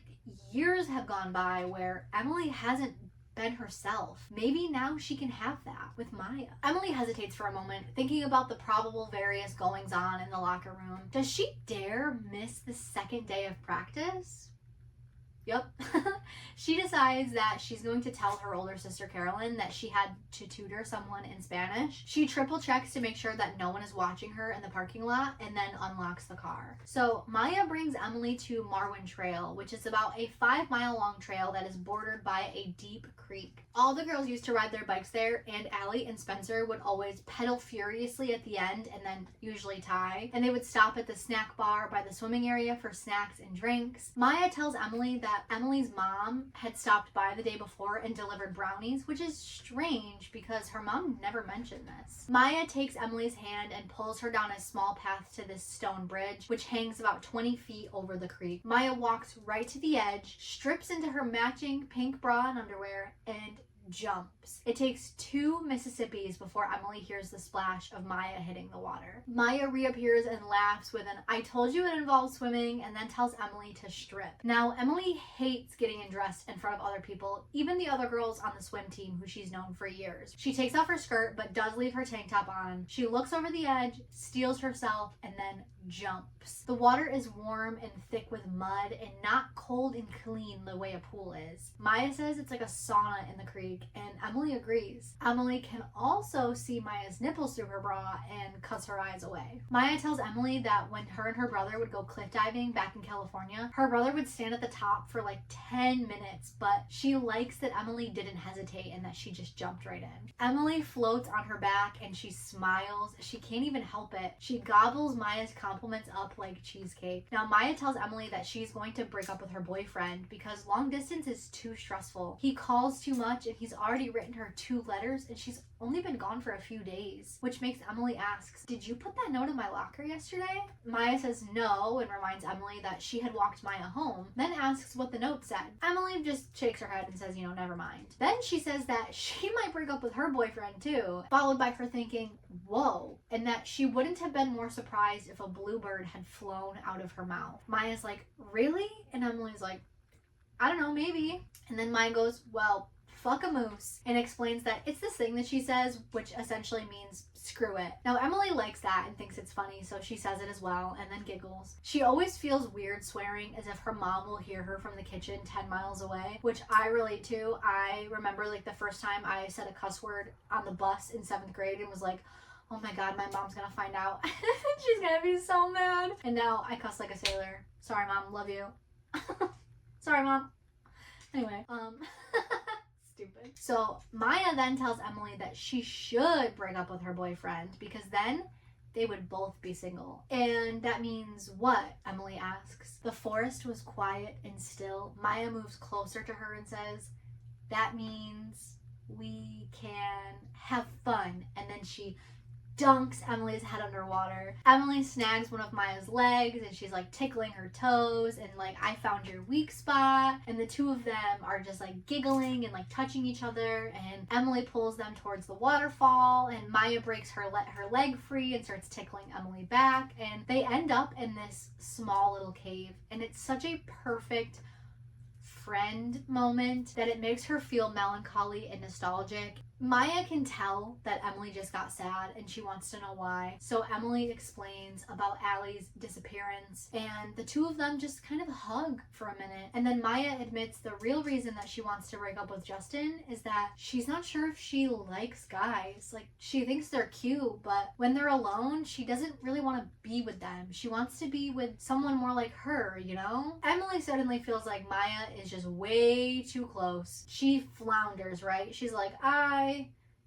no, she does not know what Maya's talking about. The bushes around them move and Emily starts to panic. Her mom never liked when Emily came here. Who knew what kind of kidnappers or murderers hid in places like this? Was someone watching them? Who's laughing? It sounds familiar. It was only a group of boys, although I would say that's arguably the most horrifying thing to just come out of the bushes, but that's just me. The boys are playing with sticks like swords. Emily backs away from Maya, right? Out of the waterfall, out of the cave. Maya calls out, where are you going? Emily looks from her to the boys. The boys are now throwing rocks at each other, which, like, see what I mean? Why the fuck are you throwing rocks? It's horrifying. Anyway, one of the boys is Mike Montgomery, Aria's little brother. Would he recognize Emily? Emily is out of the water in an instant. She scurries up the hill. She tells Maya that she has to get back to school before her sister Carolyn finishes with swim practice. She asks Maya if Maya wants Emily to throw down her clothes, and Maya just says, whatever, and then climbs up the slope slowly, never once covering her boobs or her stomach with her hands. The boys all stop and stare, and even though Emily didn't want to, she can't help but stare too. My little baby gay. Happy Pride to you, Emily. It'll be July when this goes out, but it is June right now. Happy Pride to my little baby. Chapter 11. At least sweet potatoes have a lot of vitamin A. This is a Hannah chapter. It is late afternoon on Wednesday, only 2 days before Noel Kahn's annual back-to-school party. Hannah and Mona are lounging by the pool and they are playing Spot the Fake Boobs, or the fake anything, really. They are lounging on this terrace outside of the cafe of Mona's parents' country club. Mona is fiddling with the bracelet that she evidently did not have to give back, and she asks Hannah if she thinks Aria has fake boobs. This startles Hannah, and she asks why Mona would think that. And Mona says that Aria is just so skinny and her boobs are like perfect, and that Aria went to Finland or something, and she heard that in Europe it's super cheap to get them done. Hannah says that she doesn't think that Aria's boobs are fake, which leads Mona to go, how do you know? Aria has always had boobs. Back in 7th grade, she and Allie had been the only one who actually needed to wear a bra. Allie had always flaunted her boobs, but Aria only ever seemed to notice them when she knitted everyone bras for Christmas and she had to re-knit herself a bigger size. Hannah just says that she doesn't think Aria's the type, and it feels really weird to talk about her old friends with Mona. She still feels bad and guilty for how they all treated Mona back in 7th grade. It feels too weird to bring it up now, so she just doesn't. Mona asks if she's alright and says that Hannah looks different today. Hannah flinches and says, like, how? And Mona kind of gives her a little smirk and says that she's jumpy. Hannah says that she isn't jumpy, but she is, and she has been ever since last night at the police station and that email. She's been freaking out. This morning, her eyes seemed more dull brown than green, and her arm seemed disturbingly puffy. She has this horrible sense that she's going to revert back and morph back into her 7th grade loser self. They both order salads with no dressing, but Hannah also orders a large box of sweet potato fries in a carry-out box. And when Mona pushes her sunglasses down her nose, like all judgy, Hannah says that they're for her mom and that her mom lives off of these things. Down at the country club on the golf course, there is a group of older guys teeing up playing golf because white rich men have to ruin the environment and play golf. Certified golf hater over here. One of these men looks a little bit out of place, and he's wearing a Rosewood Police polo shirt, and it's Officer Wilden, who notices Hannah and kind of gives her like a nod. Now Mona sees this and she purrs, "Who is that?" And Hannah's like, "The entire world must have it out for me." Back in school, Darren Wilden had been the kind of guy to flick matches at the golf kids, so why is he here now at the golf course at a country club? Mona recognizing him as the girls diving team guy because he apparently had slept with the entire girls diving team when he was in school, and says, "Hannah, you little bitch, how does he know you?" Hannah fumbles out a lie that she met him while running on the trail, and Mona says that he's hot enough to be in a calendar and starts calling him Mr. April, which did make me laugh a lot. And then she bets that Hannah could probably hook up with him and tells Hannah to bring Darren Wilden to Noel Kahn's back to school party, which is just, what the fuck are you talking about? And she explains that she heard that some cops came to the party last year, which is why they didn't get busted and shut down. So Noel's family apparently lives on 20 acres or so of land, and they throw this huge back to school party every year. They raid their parents' well-stocked liquor supply from the basement, and there is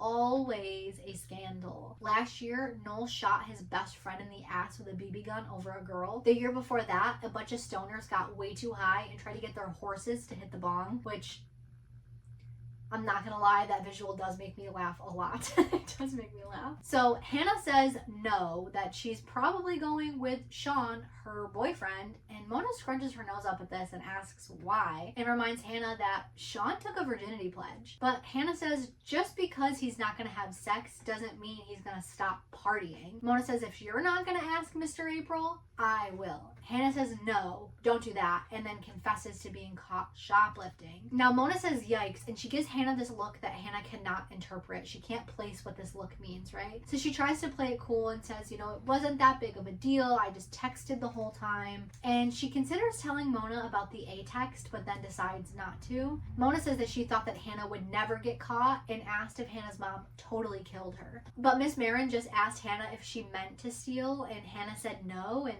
that was that. Hannah says she just remembered she has to go home and take Dot for a walk, so she leaves. Mona asks Hannah if she's sure she's okay because her face looks splotchy. Gasp, call the police. Hannah says no biggie, and she smacks her lips glamorously, which I spent so long trying to picture what that means. Like there's nothing like glamorous about like what do you mean? Like, what do you mean you glamorously smack your lips together? I just think I'm like picturing like the sound of someone chewing gum. But anyway, she saunters coolly out of the building, right? But once she hits the parking lot, she sprints to her car. You know, her car, the one that her mom bought for herself last year and then gave to Hannah when she got bored of it because these people have enough money to make me sick. Hannah checks her face in the rearview mirror and sees that there are hideous bright patches on her cheeks and her forehead. After her transformation, Hannah had been neurotically careful about not only looking cool and perfect all the time, but being cool and perfect all the time. Always terrified that the tiniest mistake would send her spiraling back down into dorkdom. She labored over every detail: her IM name, her iPod playlist for her car, the perfect balance of people to invite for a party, the perfect boy to date,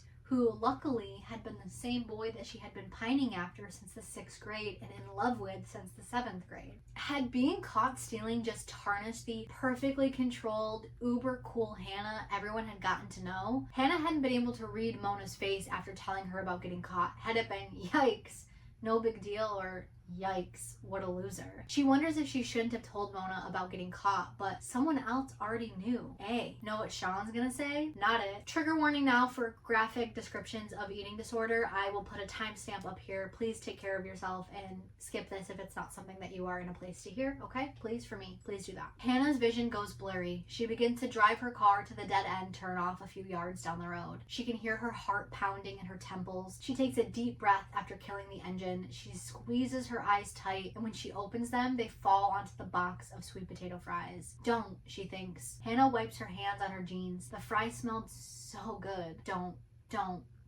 Hannah reaches over and opens the lid, and before she can stop herself, she shoves handful after handful into her mouth. The fries are so hot that they burn her tongue, but she didn't care. It was relief, the only thing that made her feel better. She didn't stop until all of the fries were gone and she had licked the inside of the box clean of grease and salt. At first, she felt better, calmer even, but by the time she had pulled into her driveway, that old familiar feeling of panic welled up inside her. Hannah was amazed. It had been years since she had done this, but everything felt exactly the same. Her stomach ached, her pants felt tight. All she wanted to do was be rid of what was inside her. She ignores Dot and bolts up to the bathroom and collapses on the tile floor. Thank God that her mom was not home right now, so she wouldn't have to hear what Hannah was about to do. Chapter 12.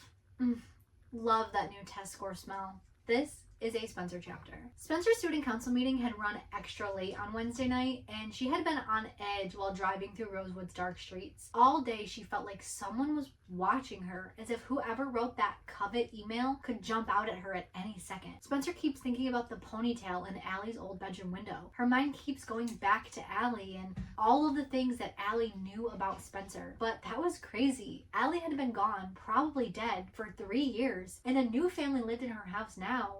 Right? Spencer goes to her mailbox and sifts through the pile, putting back anything that isn't hers. There it is. A long envelope, not too thick, not too thin, with Spencer's name on the window pane and the college board in the return address. She scans the results of her PSATs 6 times before they set in. She had scored a 2350 out of 2400. She lets out a yes! And hears someone driving by go, whoa, someone's happy. It is Andrew Campbell, the tall, freckly, long-haired boy who had beaten Spencer for class president. The two of them were number 1 and number 2 in everything in school. Before she can brag to him about her score, he drives off and she calls him a freak in her head and then scampers back inside. She remembers how her sister had gotten a near perfect score and does the conversion of the 1600 scale from her sister's age to the 2400 scale that's used in Spencer's age. Spencer had scored a full 100 points higher, and the tests were supposed to be even more difficult nowadays. Who's the genius now? An hour later, Spencer sits at the kitchen table reading a book on the suggested reading list of her AP English class when she begins to sneeze. Her mother breezes into the room to check the oven and informs Spencer that her sister and Ren have arrived to bring their stuff to move in. Spencer sneezes again because a cloud of Chanel number 5 always precluded her mom, even though she works with horses all day, and Spencer's pretty sure she's allergic to the smell of her mother's perfume, which, fun brand name checkpoint. We are 125 pages into this book with a whopping 146 references so far.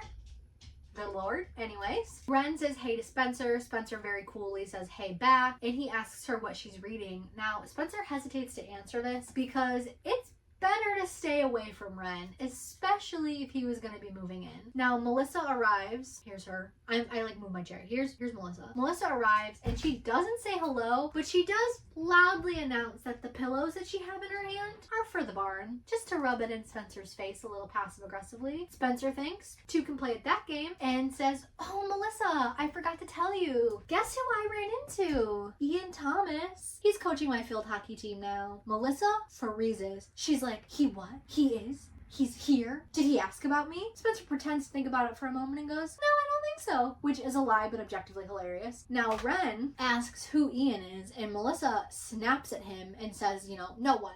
Spencer feels better now after doing that to her sister, so she just skips her little butt into the dining room. Now, Candace, who is the family housekeeper, has just filled wine glasses for everyone, and Spencer grabs one because their parents don't care if they drink while they're at home, as long as no one is driving anywhere. Now, Spencer lifts this up with both hands and takes like a greedy gulp of wine, and Ren sits down across from her and he smiles at her, and then her sister and her parents come in, and her test scores are burning a hole in her pocket, right? She cannot wait. Just when she goes to bring up her test scores, her sister starts talking at the exact same time. She tries again a little while later, but her sister talks over her again, asking if they have food other than chicken because Ren was trying not to eat meat. Now, Ren says that this is fine, but Veronica feels terrible about this, that she doesn't have anything else to feed him. Spencer kind of of rolls her eyes at this because her mom has this thing that when the family is together, her mom wants everything to be perfect, even if it's just cereal. Ren tries to reassure her that everything is okay, and then Peter says that he's a steak man himself because man must eat meat, of course, obviously. Spencer is just about to bring him up again and then gets cut off again, this time by her dad, because he wants to play Star Power. Now Melissa grins at this, but then says, oh, Daddy, no. Dad says he had a terrific day and he is gonna kick her butt. Now Ren is like, what the hell is Star Power? Which makes Spencer nervous because Star Power is a game that their parents made up when they were kids. Spencer suspects that one of them stole it from some like power corporate retreat because the point of the game is for everyone to share their biggest accomplishments for the day, and the family would select one star. It's supposed to make people feel accomplished, but the Hastings household makes everything a ruthless competition. But this would be the perfect way for her to share her test results. Peter says Ren can catch on and that he'll go first, and that at work he prepared a case so compelling that his client offered him even more money. And then Mom says that she beat Eloise at straights and tennis, and Dad says, wow, you know, Eloise is tough. Spencer sends a peek at Ren, but he's like peeling the skin off of his chicken, so they don't make eye contact. Melissa says that she helped the contractors retile the bathroom at the townhouse because the only way it'll be perfect is if she gets involved. Now Ren has to be prompted for his turn, and he can't really think of anything. And Spencer's mom is like, we're playing Star Power, as if it's like Scrabble and everyone knows how to play. And then says, so what wonderful thing did you, Mr. Doctor, achieve today? And Ren kind of blanks for a moment and he's like, well, it was my day off at the hospital, so I went to a pub with some friends and watched the Phillies play baseball. And there's just silence. Melissa gives Ren a very disappointed look. She is not thrilled by his answer. But Spencer says that she thinks that's awesome because the way that the Phillies have been playing, it is a feat to watch them all day. And he's like, I know, right? They're kind of crap. And then they like kind of smile. But then her mom interrupts to ask Melissa about her Wharton Business School. But Spencer's like, wait. I have something for Star Power. So her mom apologizes and her dad also is like, oops, sorry, Spence, go ahead. So Spencer tells them that she got the results of her test and then hands the envelope over to her father. As soon as he took them, she knew what would happen. They wouldn't care. What did the PSATs matter anyway? They would go back to Melissa and Wharton, and that would be that. Her cheeks feel hot. Why would she even bother? This scene actually broke my heart a little bit. Spencer's just like 100% convinced that they just won't give a fuck about anything that happens to her. That did break my heart. But her dad puts down his drink and he says, wow. And then her mom comes over to look and she's like, you know, you can't get much higher than that, can you? And then Melissa cranes her neck so she can see, and she glares at Spencer, enough for Spencer to be like, oh my god, maybe she wrote that creepy email. But then they actually make eye contact, and Melissa smiles at her. They ask Spencer how she wants to celebrate, and Melissa says that when she got her PSATs, they bought her a Fitzgerald first edition at an estate auction, and they tell Spencer that she should think of something memorable, like her sister. But Spencer knows what she wants. Spencer asks if she can instead move into the barn now instead of having to wait for a few months. Melissa's like, but, and then stops herself, and it's awkward silence for a moment, and then Mom says, is this what you really want? Melissa is immediately like, well, what about Ren and me? Mom says, well, you know, you said yourself the renovation wouldn't take long, just stay in your childhood room. And in a very childlike voice, Melissa says, but there's only a twin bed in there. Now Ren says that he doesn't mind this. Melissa glares at him. It's like a sharp scowl, right? She's pissed. But then Dad interjects that they could just take the queen out of the barn, put the queen in Melissa's room, and put Spencer's bed in the barn. Spencer is shocked. She's like, you would do that for me? And then Mom says Melissa will survive. Melissa says, I personally got more out of the first edition, but that's just me. Ren takes a sip of his wine and winks at Spencer, and they do it. They give her the barn. She hugs her parents. She's so filled with joy. Dad holds up her test scores and says that they should frame them, and Spencer thinks to herself that she doesn't need that frame. She would remember this day for as long as she lived. Chapter 13.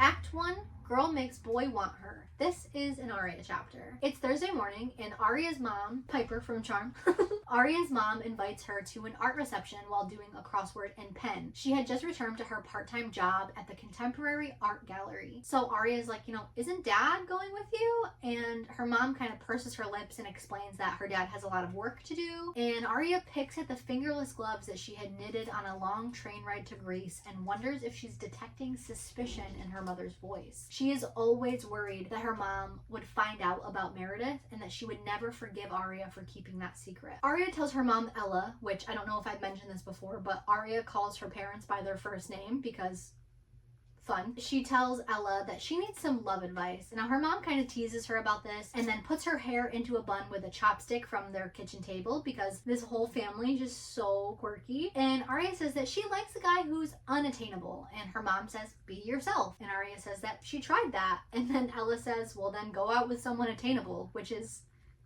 perfect mom advice.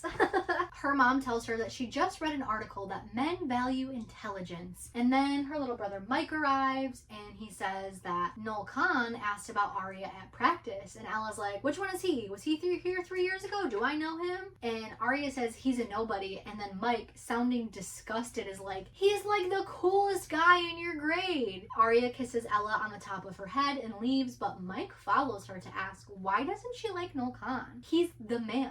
And Arya's like, if you like him so much, you date him, which is peak sibling energy. And Mike says that she's been acting freaky lately and wants to know if she's on drugs. And if she is, can he have some? Which makes Arya laugh, and she kind of snorts at him because in Iceland, Mike had talked a big game about trying to score drugs, and he freaked out when some guy gave him weed that was apparently really skunky, but he was super proud and he smoked it anyway. Mike says that he thinks he knows why she's acting freaky, and he strokes his chin all dramatic like, and Arya says that he's full of it. Mike says that he's gonna get to the bottom of why she's being so strange. So Arya heads to English class, and she is very excited to give a presentation on a play. She loves doing oral reports. She apparently has the perfect, sexy, gravelly voice for them, and that she happens to know this play very well. She once spent an entire Sunday arguing about its theme with an Adrian Brody lookalike while swilling apple martinis and playing footsie.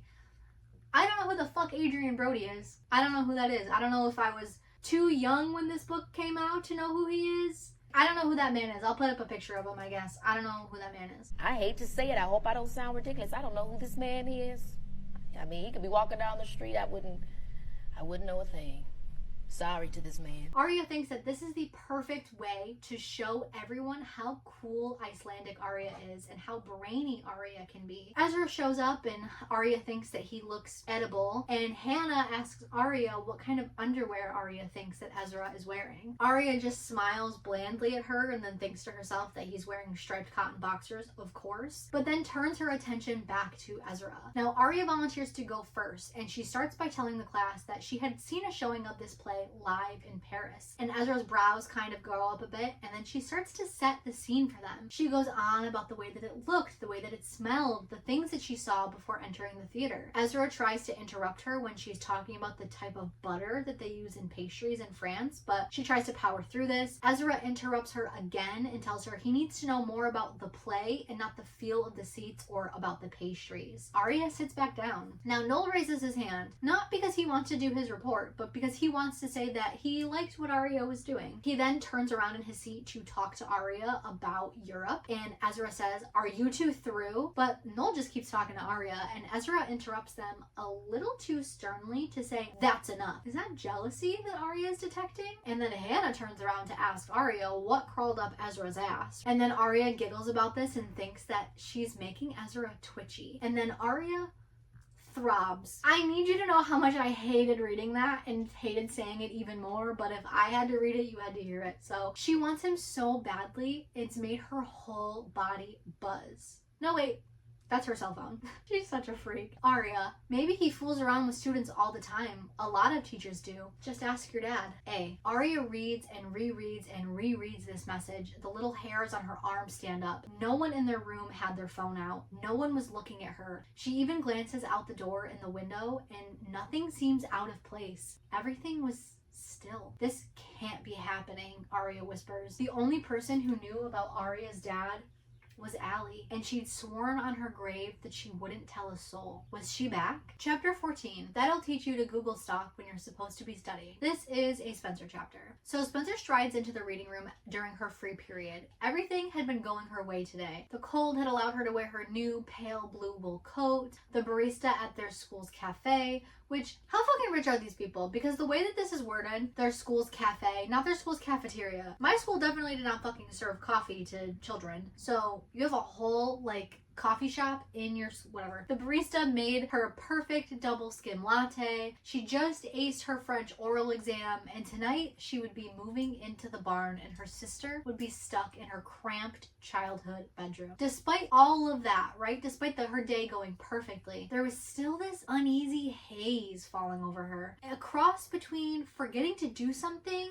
or feeling that someone was watching her. It was obvious why. That creepy email, the blonde hair in Allie's old window, the fact that only Allie knew about Ian. She tries to shake it off and begins researching for her AP Bio project, but after scrolling through the results, she ends up looking up Ren. She finds a photo of him with long hair standing next to a Bunsen burner and test tubes. Then she finds one of him dressed in like Shakespearean garb and holding a skull. And she thinks that she hadn't known that Ren was into theater, which made me laugh because like literally how would she? They've had like 4 conversations and they've been like 2 minutes long each, but whatever. As she's attempting to zoom in to check the fit of his tights, like a little creeper, someone taps on her shoulder and it's Andrew Campbell asking if Ren is her boyfriend. So she says no, and then he apologizes for scaring her and asks if she is going to Noel Kahn's party and offers to drive her if she is. Spencer went to Noel Kahn's party last year and kids did beer funnels and practically every girl that went cheats on their boyfriend. This year would be more of the same thing, and this guy thought she would ride with him. Would they even fit in his Mini Cooper? She says doubt it, like out loud to him, and his face falls and he assumes that she's busy, and she asks what's that supposed to mean, and he says that, you know, she must have a lot going on with her sister being home. And Spencer's like, how would he know my sister's home? And then realizes that he drives up her road all the time. Just yesterday he had been there when she was getting the mail. Maybe she had seen him drive by when she was in the hot tub with Ren. What if Andrew Campbell is the one emailing her? He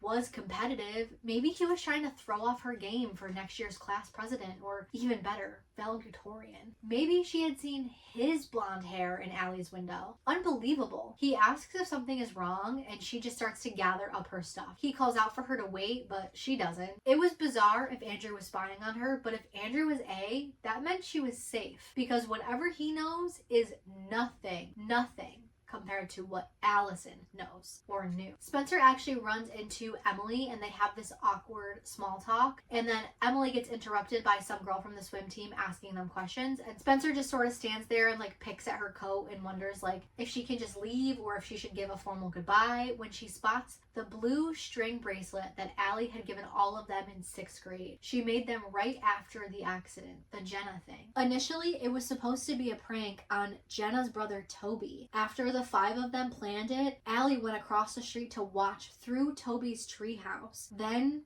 when it happened, it did something horrible to Jenna. After the ambulance pulled away from Jenna's house, Spencer noticed something that none of the other girls ever found out. Toby saw Allie, but Allie saw Toby doing something just as bad as them. He couldn't tell on them, or Allie would tell on him. Allie made them bracelets afterwards to remind them that they would be best friends forever. And now that they shared this secret, they needed to protect one another forever. Spencer had waited for Allie to tell the others what she saw, but she never did. When the cops questioned Spencer after Allie went missing, they asked if she had enemies or if there was someone who would want to hurt her. Spence had just said that Allie was popular, and like any popular girl, there were girls who didn't like her, but it was all just jealousy, which was a bold-faced lie. There were people who hated Allie, and Spencer knew she should have mentioned the Jenna thing and that maybe Toby had wanted to hurt her, but then she would have to tell them why. Not a day goes by without Spencer having to go by their house. Toby and Jenna had been sent to boarding school and never came back home, so she thought their secret was safe, and Spencer was safe from having to tell the others what she knew. The other swimmer leaves, and Emily seems surprised that Spencer is still there, and they share an awkward goodbye. Chapter 15, Insulting His Masculinity is such a deal breaker.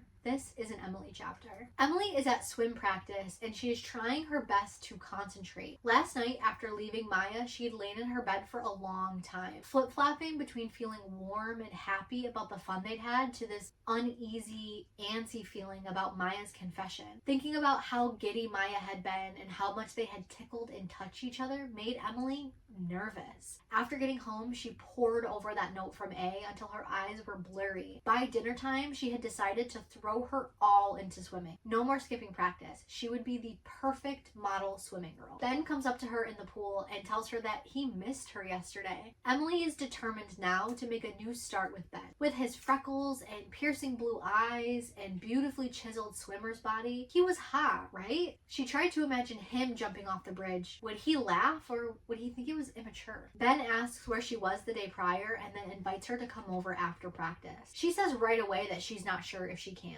Ben tries to splash her the same way that she and Maya had done yesterday, but she doesn't like it. He tries to hold her and she pushes him away, and then she floats to the other side of the lane and sighs. She does like Ben. Maybe she should go over, but that would mean eating pizza and watching American Chopper and being felt up under her unsexy sports bra. Emily cries just thinking about it. She didn't want to sit on his itchy blue basement couch, pick spices out of her teeth, and make out with Ben. She just didn't. Emily isn't the kind of girl who can fake things. Did that mean she wants to break up with Ben? Her sister Carolyn is swimming in the other lane beside her and asks Emily if Emily is okay. She says yes, and her sister leaves it even though it seems like she wants to say more. Yesterday, when Emily told Carolyn she had been tutoring someone in Spanish, her sister had believed it even though Emily's hair was damp. Carolyn was quiet and demure and obedient, and even though Emily was too, Carolyn seemed fine being that way. The swim coach has them line up in order of the slowest to fastest, with Ben in front of Emily. She tells him that she can't come over, and he says as if that's a surprise. They start the race, and Emily waits for the second whistle, a full 5 seconds after Ben goes, before she goes, and she reaches the wall at almost the same time. Ben glares at her. Swim team etiquette dictated that no matter how star of a swimmer you are, if someone caught your feet at a set, you let them go ahead of you. But Ben just pushes off the wall. Emily calls out to him and tells him to let her go first, but he rolls his eyes and ignores her. She manages to catch up to him anyway, and he tells her to stay off his ass. She laughs and says that he was supposed to let her go, and he accuses her of leaving too soon. Emily says that she can't help it if she's faster than he is, and his jaw drops. Okay. She goes to apologize. He puts his hand up and says no, and then tells her to go swim really fast and storms away like a little bitch boy. Emily remembers Maya's catchphrase from before and says it herself. Fuck a moose. Chapter 16, Never Trust an Invite Without a Return Address. This is a Hannah chapter. Thursday after school, Hannah is on her front porch on the phone with Sean. She and Mona had just gotten cappuccinos on campus, but Mona had to leave for practice for a mother-daughter golf tournament. The 6-year-olds next door are apparently drawing surprisingly anatomically correct naked boys in chalk, which is so weird and unnecessary. I don't understand why Sara Shepard added this comment in. Like, does it become relevant? Is it supposed to be a metaphor about the fact that Hannah really wants to fuck Sean? Like, it was just so strange. I actually texted multiple people while I was reading this, like, am I wrong, or is Sara Shepard weird for this? Why would a 6-year-old know the anatomically correct shape of a naked man? That just feels really inappropriate and weird, and it bothered me. But anyway, Sean says that he can't come over, and Hannah is upset about this because it's the night that they watch this reality show together, which I understand being devastated by that. As a girl who loves to watch TV, when my partner Jeff has to go to bed early, I'm like, but TV, like, but our show, like, just because you have to get up at 4 a.m. doesn't mean we have to stop watching TV. Like, yeah, so I get why she's upset. But, however, her thought process behind him coming over to watch this is because their two favorite characters are supposed to have sex in this episode, and she's like, maybe that'll open the door for conversation so we can have sex, which is so teenager. Now, Sean says that he cannot come to this because he has a V Club meeting, and Hannah is shocked by this and asks him about Noel's party, and he says that he doesn't know if he's gonna go to the party, but then Kate. So Hannah has this whole foolproof romantic plan where she is going to take Sean into the woods. They're going to profess their love for each other and then have sex in the woods, because V Club wouldn't stop them if they were in love, would it? Which is hilarious because yes, that's the whole point of V Club, is that even if you're in love, you can wait. But okay, girl. Then she thinks to herself that the Con Woods are known as the manhood wood because so many boys lost their virginities in those woods, and that it's rumored that the trees whispered sex secrets to their new recruits. Which, like, girl, what are we talking about? Anyway, oh my god. Hannah goes back inside and she starts to inspect her body and her face in the mirror. Yesterday's blotchiness were gone, but one of her bottom front teeth cross over her canine, and she wonders, like, have it always been this way? Trigger warning for thinking about binge eating again. I'll put a timestamp, please, for me. Take care of yourself. Hannah goes into the kitchen and pulls out 3 50% off, less sugar faux ice cream sandwiches and takes a bite and feels the familiar tug to eat more. Here, Hannah, have another profiterole, Allie had whispered to her the day they had visited Hannah's dad. Allie had turned to Kate and said, Hannah's so lucky. She can eat whatever she wants and not gain weight, which wasn't true, of course, and that's what made it so mean. Hannah was already chubby and seemed to be getting perpetually more so. Kate had giggled, and then Allie, who was supposed to be on Hannah's side, giggled too. I got you something. Hannah jumps because she had not heard her mom come in. Now her mom appraises the ice cream sandwiches and says, do you really need 3? Hannah had already chomped through one without tasting it in 10 seconds and unwrapped the knot. Hannah then puts everything away and her mom gives her a Tiffany's bag. Inside is the jewelry that Hannah stole. Her mom says, you're welcome. And to signify that the conversation is over, she retreats into the den to do yoga. Hannah then thinks that her mom is very weird, and so do I. She notices that there is a creamy square card envelope with Hannah's name and address written in all caps. An invite to a sweet party is just what Hannah needs to cheer up. Hannah goes into her room and has Dot come in with her, and she thinks that maybe she just has PMS and all of these jittery, uneasy, world caving in feelings will just go away. She opens the envelope, but it's not an invitation.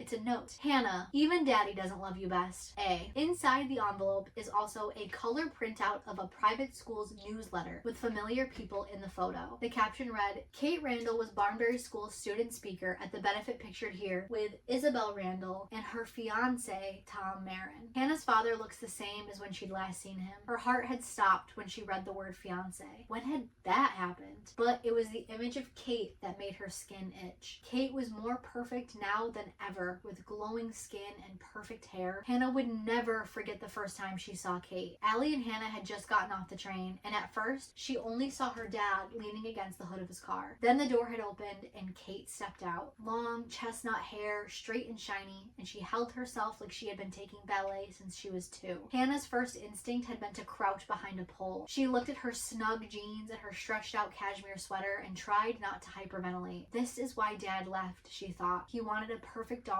who wouldn't embarrass him, which is so heartbreaking. There was no return address on the envelope. The only person who knew about Kate was Allie. Her eyes moved to the A on the note. Here is another trigger warning for graphic depictions of ED. Please, please, please skip this if you need to. The ice cream burbled for her stomach. She ran for the bathroom and grabbed the spare toothbrush in the cup next to the sink. Then she knelt down over the toilet and waited. Tears dotted the corner of her eyes. Don't start this again, she told herself. You're better than this. Hannah stood up and stared in the mirror. Her face was flushed. Her hair was drawn around. Her face and her eyes were red and puffy. Slowly, she put the toothbrush back in its cup. I'm Hannah and I'm fabulous, she said to her reflection. It didn't sound convincing. Not at all. Chapter 17, Duck Duck Goose. This is an Aria chapter. Friday morning, Aria and Noel Khan are in AP English working on their existentialist play. Existentialist is another way of saying silly and out there, and if anyone could do silly or out there, it was Aria. Now, Aria wants Noel to wear a colander on his head and talk a lot about a baby that they don't have. But Noel tells her he knows something absurd they could do. They could have a character drive a navigator after a few beers and crash it into a duck pond. But he falls asleep and doesn't realize it until the next day when there are ducks in the navigator. And Aria's like,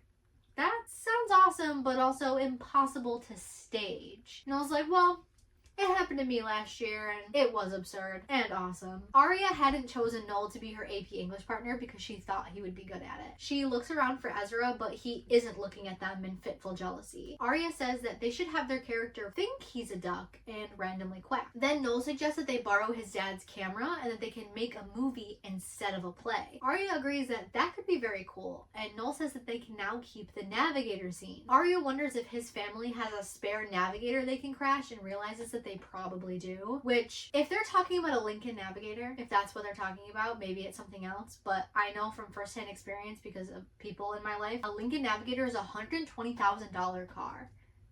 They have money like that where they can spend 120 grand on a car for him to crash for fun. I hate these fucking people. Oh my god. Anyway, Noel then tells his buddy in class that they're gonna have a navigator and pyrotechnics in their play, and Aria's like,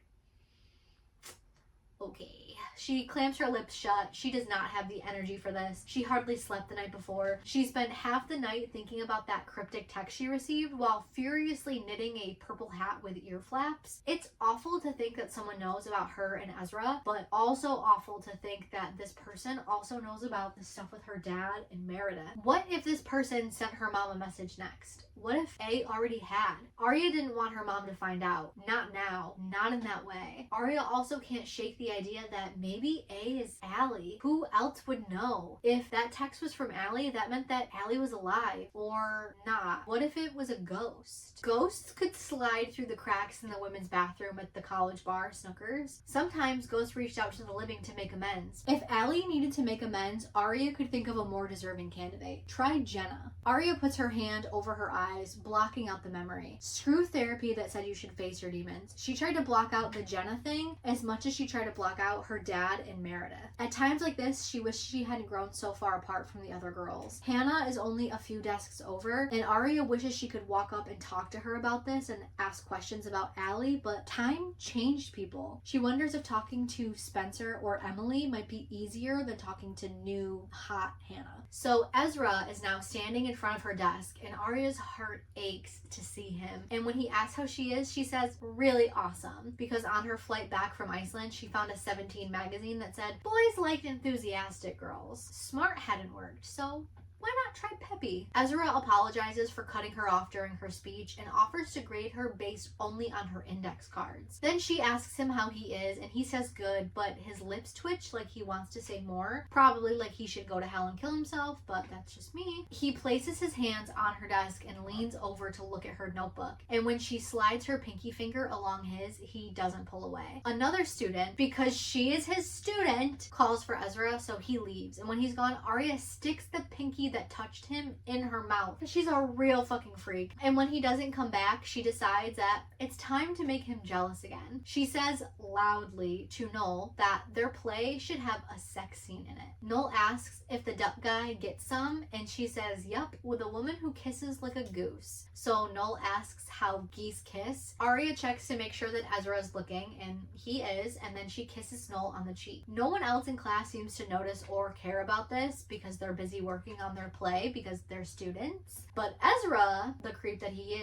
is just standing still. Noel puts a hand on Arya's knee and asks if she knows about the party that he's throwing, and she says that she heard something about that. He tells her that she should come and that there would be lots of beer and other things like scotch, and then says, do you like scotch? My dad has a collection, so like a real fucking twat.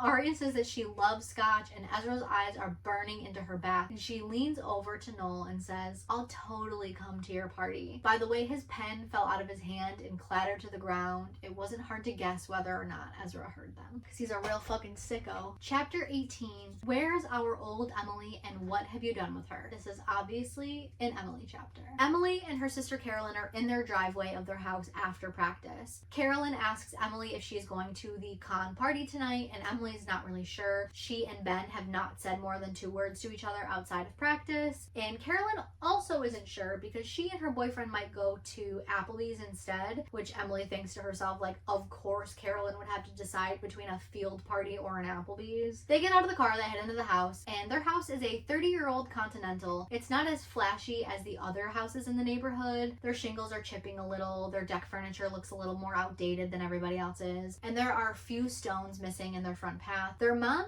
is waiting for Emily when they walk in, which is never a good sign. She says that she was on the phone with their coach and said that Emily seemed a little distracted at swimming and she missed practice on Wednesday. Now Emily says that she was tutoring, and her mom says that that's what her sister had told her. So when her mom called the Spanish teacher in charge of tutoring, she learned that that was not true, which I found this to be very interesting. I feel like this is such an easily fixable lie. The teacher didn't know that there was tutoring being done. You could just say, yeah, so-and-so asked me, we didn't go through the teacher. Like, That seems like an easy lie. She tells Emily, you know, not to lie to her. Emily like slumps into the kitchen chair and she like fiddles with the silver hoop at the top of her ear like a cartilage piercing, and thinks that years ago Emily had gone with Allie for Allie to get her belly button pierced, and they ended up getting matching cartilage piercings too, which is kind of funny to me because when I was younger, like underage, anytime I would go to get a piercing I had to bring my birth certificate. So the fact that 2 7th grade girls just rocked up and got a belly button piercing without permission, I mean, it's 2006, so like that makes more sense, but still. Anyway, afterwards Allie had bought Emily like leopard print earmuffs to hide the evidence of this piercing, and Emily still wears them when it's really cold in the winter, which is adorable. Emily's so cute, you guys. She's so cute. Emily thinks that her mom is a rational person and that they could have this conversation.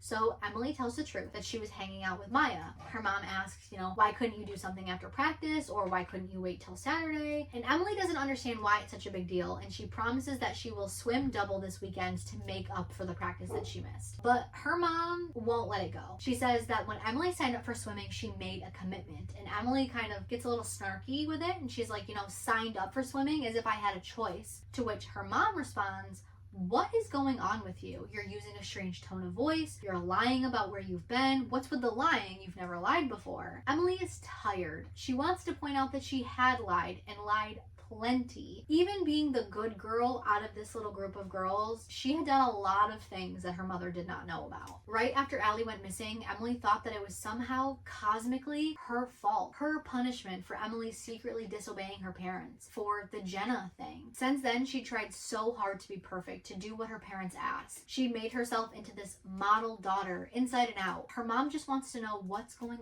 on with her. Emily realizes that she has made a version of herself that isn't real. Allie wasn't gone because Emily disobeyed her parents. Just like she couldn't imagine sitting on Ben's itchy basement couch and his slimy tongue on her neck, she can't imagine the next 2 years of high school and then 4 years of college in a pool for hours every day. Why couldn't Emily just be Emily? Emily tells her mom, you want to know what's going on with me? I don't think I want to swim anymore. Her mom's right eye twitches and she spins around to face the fridge. She doesn't speak, but her shoulders shake, and when she does turn back around, her eyes were red and her face looked saggy, as if she had aged 10 years in just a few moments. Her mom says that she is going to call Emily's father and that he will talk some sense into her. Emily tells her mom that she has made up her mind, and her mom says, no, you haven't. You just don't know what's best for you. Classic mom line. Emily feels tears fill her eyes. It was very scary and sad to have her mom angry with her, but now that she made the decision, she felt like she was finally able to take off a big jacket in the middle of a heat wave. Her mom asks if this is because of Maya and asks what the two of them did together. Emily says they just went to this trail, they talked. Her mom says that she doesn't have a good feeling about girls like that. Emily stares at her mother and wonders how she knew. If you could tell just by looking at her, which sometimes you can, but I feel like that's not just the case. So Emily says that Maya is really nice and that Maya really liked her mom's brownies. Mom says that she had just gone over there to be neighborly, but this is too much, and that Maya is a bad influence on Emily. That there are just too many cultural differences with her. She doesn't understand what they could have in common anyway, and who knows about her family and what they could be into. Emily is very confused by this because Maya's dad is a civil engineer, her mom is a nurse practitioner. Maya's brother is a senior at Rosewood Day and a tennis prodigy. They're literally building a tennis court in their backyard for him. What did Maya's family have to do with anything? I just don't trust those people. I know that sounds narrow-minded, but I don't. Emily's mind screeches to a halt. Her family, cultural differences, those people. Oh my god. Miss Fields wasn't just upset because she thought Maya was gay, but because she and her family were black. I don't remember that in the show. I don't remember them making her racist and homophobic. Chapter 19, Spicy Hot. This is a Spencer chapter. Friday night, Spencer is laying on her bed in the barn with icy hot on her lower back. Last night after dinner, Spencer had moved all of her books and CDs into the barn and organized them alphabetically by author and artist, and set up the surround sound, reset the TiVo to her preferences. It was perfect, except for the pain in her back. Ian had made Spencer's team run 3 miles at a sprint, followed by practice drills. All of the girls were talking about the con party tonight, but after that hellish practice, Spencer was happy to be home and stay home with her calculus homework. She has run out of icy hot and needs to go into the main house for more. And she loves being able to say the main house, which yeah, I fucking bet you do. Sometimes the rich girl stuff really grinds my gears. I get real annoyed, but anyway. As she crosses her lawn, she lets her mind return to her favorite topic topic of the moment, Andrew Campbell. Yes, she was relieved that Andrew was A and not Allie. Yes, she felt a zillion times less paranoid, but how dare that meddling little spy ask her such intrusive questions and send her such creepy emails. Everyone thought he was sweet and innocent with his perfectly knotted tie and luminously healthy skin. He was probably the type who brought Cetaphil and washed up after gym class. Weirdo. Which, like, you're mad that a boy is being hygienic? Girl, you need to rethink your priorities. That's like the best thing. A high school boy washing his face after gym? That's crazy. Anyway, Spencer shuts the door to up the upstairs bathroom, pulls down her pants, and twists around to see her back in the mirror. So that way she can rub icy hot into her back and into her hamstrings. She closes her eyes,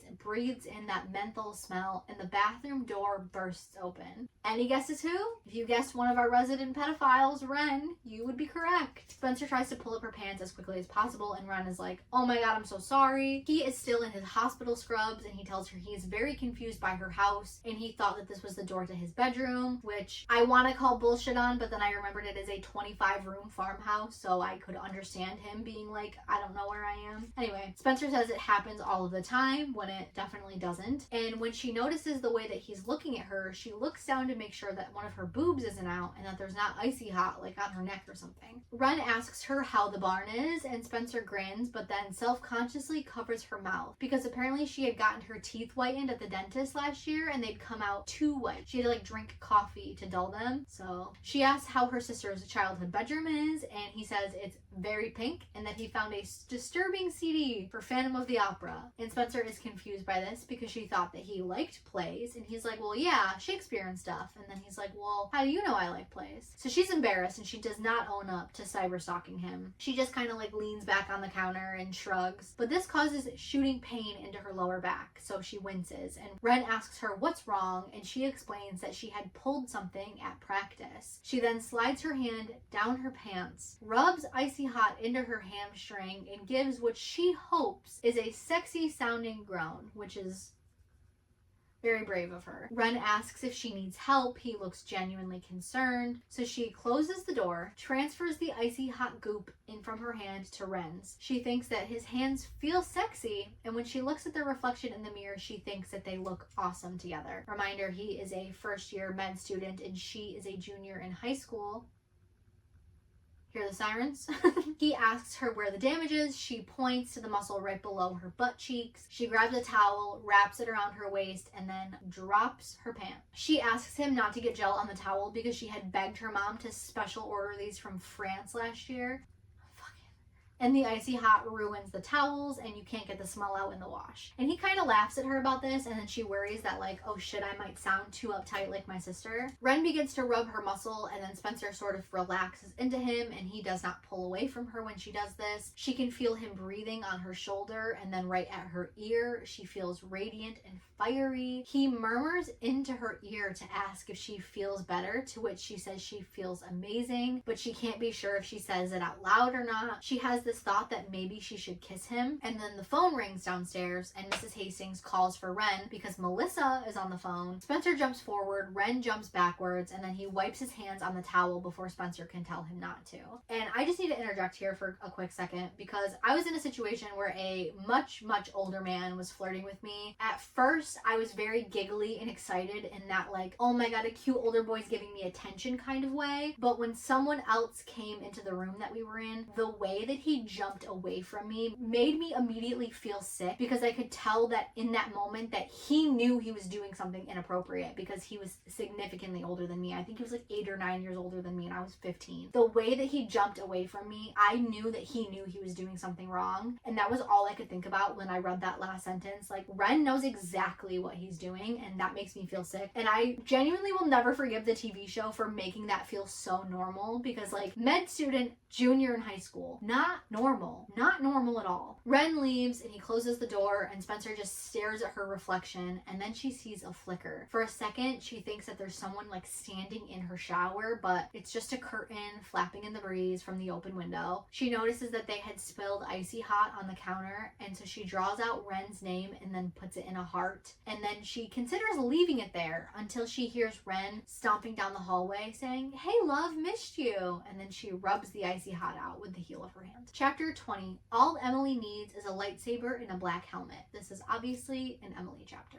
Emily gets into bitch boy Ben's Jeep and thanks him for convincing her parents to let her punishment start tomorrow. He does not give her a hello kiss and he's blaring music that he knows that she doesn't like. Emily tells him that her parents are pissed at her and he says that he heard. Emily finds it interesting that he doesn't ask why she's in trouble, then thinks that maybe he already knows. Bizarrely, her dad had come into her room 20 minutes earlier and told her that Ben was coming to get her. Emily had thought she would be grounded for life for denouncing the swimming gods, but she had a feeling that they want her to go out with Ben. Maybe the bitch boy can talk some sense into her. She apologizes for practice yesterday and says that she's just under some stress. Ben finally turns down the music and says that it's alright, she's just confused. Emily thinks, confused about what? Ben reaches down and squeezes her hand and tells her he'll forgive her this time, which, God, I fucking hate Ben. I hate Ben. Emily bristles at this, rightfully so, and thinks that he should be apologizing too, because he was the one who stormed off like a baby, or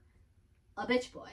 They head into the field party and there are a lot of kids here that Emily doesn't know. The Khans always invite the it kids from the other private schools in the area. She doesn't know a lot of them. There is a keg stand and a drink table on a wooden dance floor. There are tiki torches and tents in the middle of a field. There is also a photo booth, apparently, that the Khans keep in their basement and they pull out every year for this party. Noel greets them and offers them both a beer. Someone taps on Emily's shoulder and it's actually our girl Aria. Emily says, "Wow, hi," and asks how Europe was. Emily takes in Aria's new look and considers telling her that she likes it better than the fake nose ring and the pink highlights, but then thinks it might be weird to reference their old friendship, so she doesn't. Aria tells Emily that she's glad that Emily is here. She has been wanting to talk to her or Spencer. Emily's chest tightens at this and she asks, "Really?" while thinking, Spencer? This made me laugh because it's not specified. Is she thinking like, really, Spencer, that bitch? Or is it more like, really, you're thinking about me and Spencer, like the old gang? Like, I don't know, it just made me laugh. Aria asks Emily to promise not to think that she's crazy. She's been away for a long time. She kind of trails off and makes a face that Emily remembers very well. It is Aria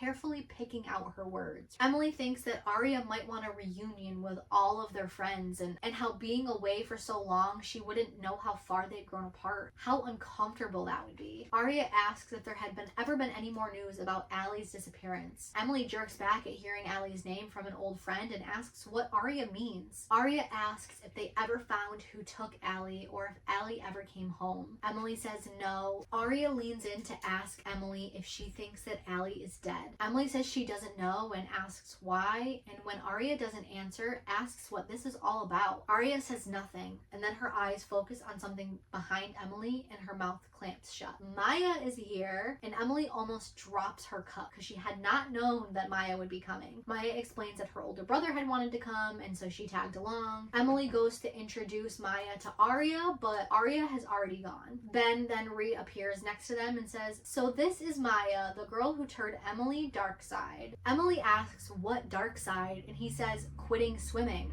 and asks Maya if she knew about this. Maya seems very excited, and Emily turns to Ben with a look and says Maya didn't have anything to do with that, and we don't have to talk about it now. Ben takes a big sip of beer and says, "Why not? Isn't it your big news?" Bitch boy Ben says he's going to get another beer after clamping a hand on her shoulder a little bit too roughly and asks if she wants anything. Now Emily nods at this even though she only ever drinks one beer at parties. Ben does not ask Maya if she wants anything and he walks away. Emily noticed he's wearing saggy jeans and thinks yuck, which made me laugh. Maya takes Emily's hand in hers and squeezing it before asking Emily how it feels. Emily blushes and keeps their hands together and says good while thinking scary and at some moments like a bad movie. Confusing, but good. Maya tells her she has just the thing to celebrate with and shows Emily a bottle of Jack that she stole from the liquor table and asks Emily if Emily will help her kill this bottle of Jack, which is crazy. Emily gazed at Maya. Her hair was pulled off her face and she wore a simple black sleeveless shirt and an army green cargo skirt. She looked effervescent and fun. Way more fun than Ben in his saggy butt jeans. That quote made me chuckle. Young queer love, it just makes my heart so happy. Happy Pride to Emily specifically. Emily's chapters have been such a nice reprieve throughout all of this. Arya and Spencer are both hanging out with pedophiles, and like that is really weird to be reading like from their headspace. Hannah is struggling with an eating disorder. Emily and Maya just have fun together, and yes, Emily does have moments where it's like kind of sad, but overall her chapters are like by far the like nicest to read. I really enjoy them. Emily tells Maya why not, and then follows Maya to the woods. Chapter 21, Hot Girls, They're Just Like Us. This is a Hannah chapter. Hannah is drinking vodka lemonade and smoking a cigarette. Every time cigarettes come up in this, I laugh because now it would say vapes, but whatever. Hannah is drinking a vodka lemonade and smoking a cigarette. She hasn't seen Sean since they arrived 2 hours earlier, and even Mona is vanished. Hannah is hanging out with Noel Khan's best friend and a bunch of squealy, cliquey girls from another private school whose names Hannah can't remember, even though they've definitely hung out before. Sean darts out of the woods, and Hannah races to catch up with him and ends up slipping and falling into the grass. Now, Noel's friend and all of those girls laugh at her, and Hannah scrambles up and pinches her palm to keep herself from crying. She has felt off her game all night. Her dress felt snug. She hadn't gotten Sean to crack a smile on the way over. She was on her third vodka lemonade, and it was only 9:30. Sean, ever the sweet boy, helps her up. For the last hour, she had watched him bond with every single guy at the party and carefully avoid Hannah. Sean asks Hannah if she's okay, and she says she's fine, but she like pouts and then asks him to come into the woods so that they can talk privately. She hasn't been in these woods since 7th grade when the girls came here for a secret rendezvous with Noel Khan and his friend James, which I really should have put James on this board because he does come up a lot, but I don't remember him. So I'm like, I don't think he comes up as much in the other books, but whatever. So they had come there with Noel and his friend James because Allie was making out with Noel and Spencer was making out with James, while the other 3 girls smoked cigarettes and waited for them to finish up. Now, Hannah vows that tonight will be different. It's not going to be like 7th grade. She sits down and pulls Sean down with her and offers him a drink, and then she starts to kiss on him. Now, they do this for a few moments before Sean pulls away, so she hikes up her dress and exposes her legs in her thong. Sean tries to pull her dress back down, but he's not fast enough because she just whoop all the way off. Sean canvases her entire body, and she says, "You don't really want to stop, do you?" To which he replies that he does want to stop. Hannah says she doesn't get it and asks if he loves her, and it takes him a long time to respond before admitting that he doesn't know. Hannah asks if she's gay, and it comes out a lot meaner than she had intended it to. Sean says no. Then Hannah asks if he thinks that she's not hot enough. He tells Hannah that she is one of the prettiest girls that he knows, and he wants to know why she doesn't know that. She says she doesn't know what he's talking about, and he tells her, "I think that maybe if you could just have a little more respect for yourself." Oh my god, critically wounded, holy shit. She tells him that she has plenty of self-respect while rolling naked over a pine cone. Sean just looks kind of defeated at her and says, "Look at you. I'm trying to help you, Hannah. I care about you." Hannah chokes down tears and tells him that she does have self-respect. She's just trying to show him how she feels. Sean becomes detached, and he tells her that he's just trying to be choosy about sex. He wants it to be with the right person. He doesn't think that that right person is Hannah. He apologizes and then leaves through the trees. Hannah tries to get up and then trips, and then she holds her thumb over her eyes to keep from crying. She looks like she might puke. Hannah opens one eye. She sees that 2 freshman boys are ogling her like she was something they had created on their computers. Hannah says, "Fuck off, pervs," and then gets up, dusts herself off, and then heads back to the party. Doesn't anyone care about her? She thought of the letter she got yesterday. Even daddy doesn't love you best. Hannah wishes that she had her dad's phone number and then flashes back to the last time that she saw him. Hannah, Allie, and Kate had been trying to get a tan while Allie and Kate bonded over their favorite nail polish, but Hannah just couldn't get into it. She felt heavy and awkward. She had seen Kate's relieved expression when she and Allie first emerged from the car, surprised at how gorgeous Allie was, and then relieved when she laid eyes on Hannah as if thinking, well, I don't need to worry about her. Without realizing it, Hannah had eaten an entire bowl of cheese popcorn, 6 profiteroles, and some of the brie wedge that had been meant for her dad. Hannah looked over at Allie and at Kate's flat 6-packs and then groaned without meaning to. Her dad then leaned over, squeezed her little toe, and said, "Little piggy doesn't feel good?" Hannah shudders and clutches her now slim stomach. Whoever A was totally right. Her dad didn't love her best. She sees Sean and a bunch of other other guys strip out of their shirts to go swimming. Fuck her happy father and soon-to-be stepdaughter, and fuck Sean and his choosiness. She grabs a bottle of vodka, drinks straight from it, and instead of putting it down, takes it with her to the pond. Sean wasn't gonna get away with dumping her, insulting her, and ignoring her.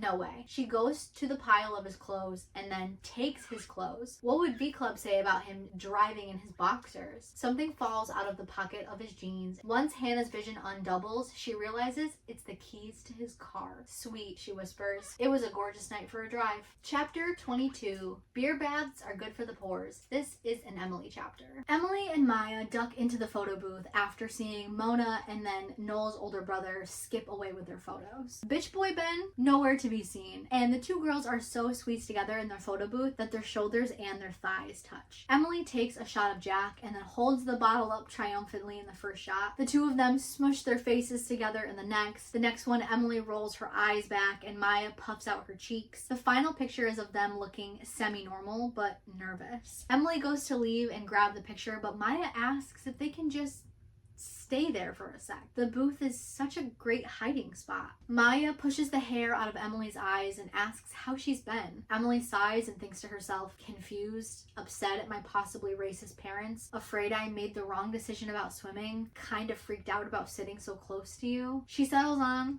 I'm alright. Maya snorts and takes a swig of whiskey and tells Emily that she doesn't believe that for 1 second. It seems like Maya is the only one who understands her. Maya asks what's going on, but Emily doesn't want to talk about her parents or swimming or bitch boy Ben. She wanted to talk about something that had been slowly dawning on her. Maybe seeing Arya again had triggered it, or maybe it was finally having a close friend again in Maya. Emily tells Maya that she and Allie had been really close and that Emily had loved her, everything about her. Maya takes a nervous breath and another swig out of the bottle. Emily says that they were best friends and Emily cared about her so much, and that one day, out of the blue, she did it. They had been in a treehouse in Allie's backyard, talking about this guy that she liked, some older boy whose name Allie wouldn't say. Emily felt like she couldn't hold it in any longer, so she had leaned over and kissed her. Maya makes a small sniffing noise, and Emily reveals that Allie hadn't been into it. She went distant and said, well,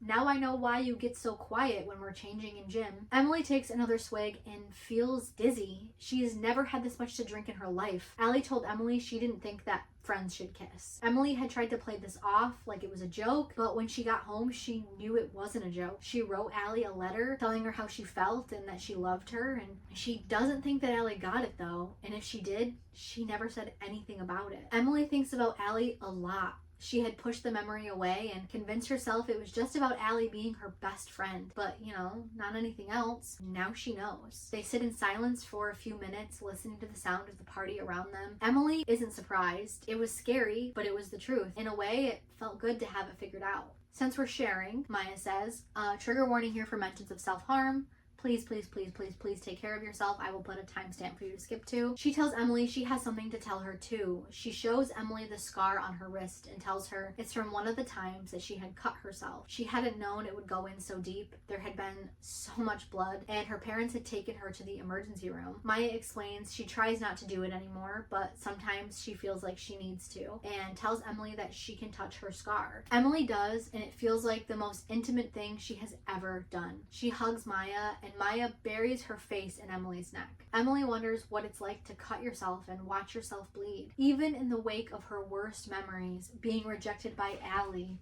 the Jenna thing, she'd felt guilty and horrible and strange, but she had never wanted to hurt herself. Emily raises her head and kisses Emily on the lips. Sometimes friends do kiss, Maya says, and they hang apart, nose to nose, until Maya reaches for her again. They make out for a bit in this photo booth, and Emily thinks this is a billion times better than kissing bitch boy Ben. Maya kisses Emily's neck and then her shoulders, and then the curtain opens, and bitch boy Ben is standing there with 2 beers in his hands, and he says, well, This explains things. Emily scrambles to get up and Ben says, "Don't get up for me," in this really horrible mocking voice. Emily tries to tell him that he doesn't understand, and she and Maya get out of the booth. Maya snags their photos and slips them into her pocket. Ben tells her not to talk and then throws his beer on her, hitting her shorts, her legs, her shoes. He then throws the other cup in Maya's face before calling them fucking dykes and then crookedly running into the darkness like the little fucking bitch boy that he is. I hate Ben. I hate him. Chapter 23, Icelandic Arya gets what she wants. This is obviously an Arya chapter. Arya gets out of the photo booth about an hour after Emily did and runs into Noel Khan, who apparently has been looking everywhere for her. Noel tells Arya that the pictures she took in the booth were gorgeous. She has been bored out of her mind and taking photos for like 20 minutes. This round had been sultry sex kitten expressions. She had come here thinking that Ezra might show up in a jealous rage.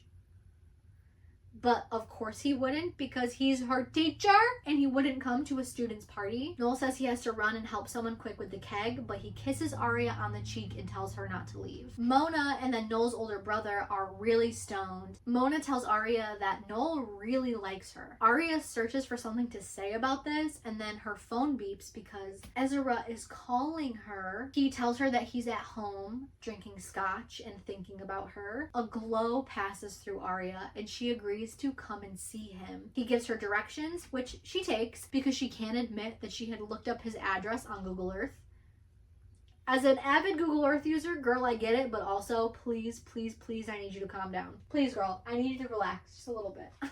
Before she leaves, Noel's brother Eric says that he knows where he knows Arya from. She's friends with the chick who disappeared, right? Arya's like, I don't know who you're talking about, and just walks away. Ezra lives near the college in Old Hollis, where there's crazy purple, pink, or teal-colored, falling to pieces Victorian homes, most of which have been split into apartments and leased to college students. Arya and her family had actually lived there until she was about 5, when her dad got his first actual professor teaching job. So she rings the doorbell. Ezra lets her into his apartment, where he has a clawfoot tub in the center of the room because it's apparently too heavy to move, so he uses it to store books. There is a chandelier, a funky mosaic tile on the mantle of a real wood-filled fireplace. There are built-in bookshelves, a yellow crushed velvet sofa. This is way more her style than Noel's $1 million duck pond and 27-room estate, which girl, I get it. I love an old Victorian house. I love a bookshelf. I love a cozy little vibe. I get that, but also, he's your fucking teacher. Please be for real. It also feels like, God, what's the term? Like when Nepo babies pretend to be poor because they can afford to pretend to be poor. It feels like that, where she's like, oh, I really like your rundown house way more than the mansion I was just at. Okay, girl, sure. Arya says that she totally wants to live here at the same time that Ezra tells her that he can't stop thinking about her. He says it was torture listening to her give this presentation and that he was very jealous that she kissed Noel. The two of them start to make out. They go back to his bedroom. His mattress is barely bigger than a twin, and there are probably potato chip crumbs, but Arya had never felt anything more perfect in her life. Girl, I really need you to stand up. I know that man has navy sheets on his bed. I just know it. So she and Ezra almost have sex, okay? But at the same time, apparently, they agreed that they should probably wait. So they're just cuddling naked and talking. And Ezra tells her about his brother squishing a squirrel that Ezra had carved from clay, how he smoked a lot of pot when his parents divorced, and the time that he had to take the family dog to the vet to be put down. Arya tells him about a pet can of pea soup that she had as a kid, and how she cried when her mama tried to cook pea for dinner, about her furious knitting habit, and then she promises to make him a sweater or something. It was very easy to talk to him. She imagines talking with him forever and traveling the world together, and then her daydream is interrupted by her phone beeping. And she thinks, ugh, it's probably Noel wondering where she is. So she ignores it and hugs one of his pillows and smells it while she waits for him to come out of the bathroom, because she's just so, she is a down bad freak.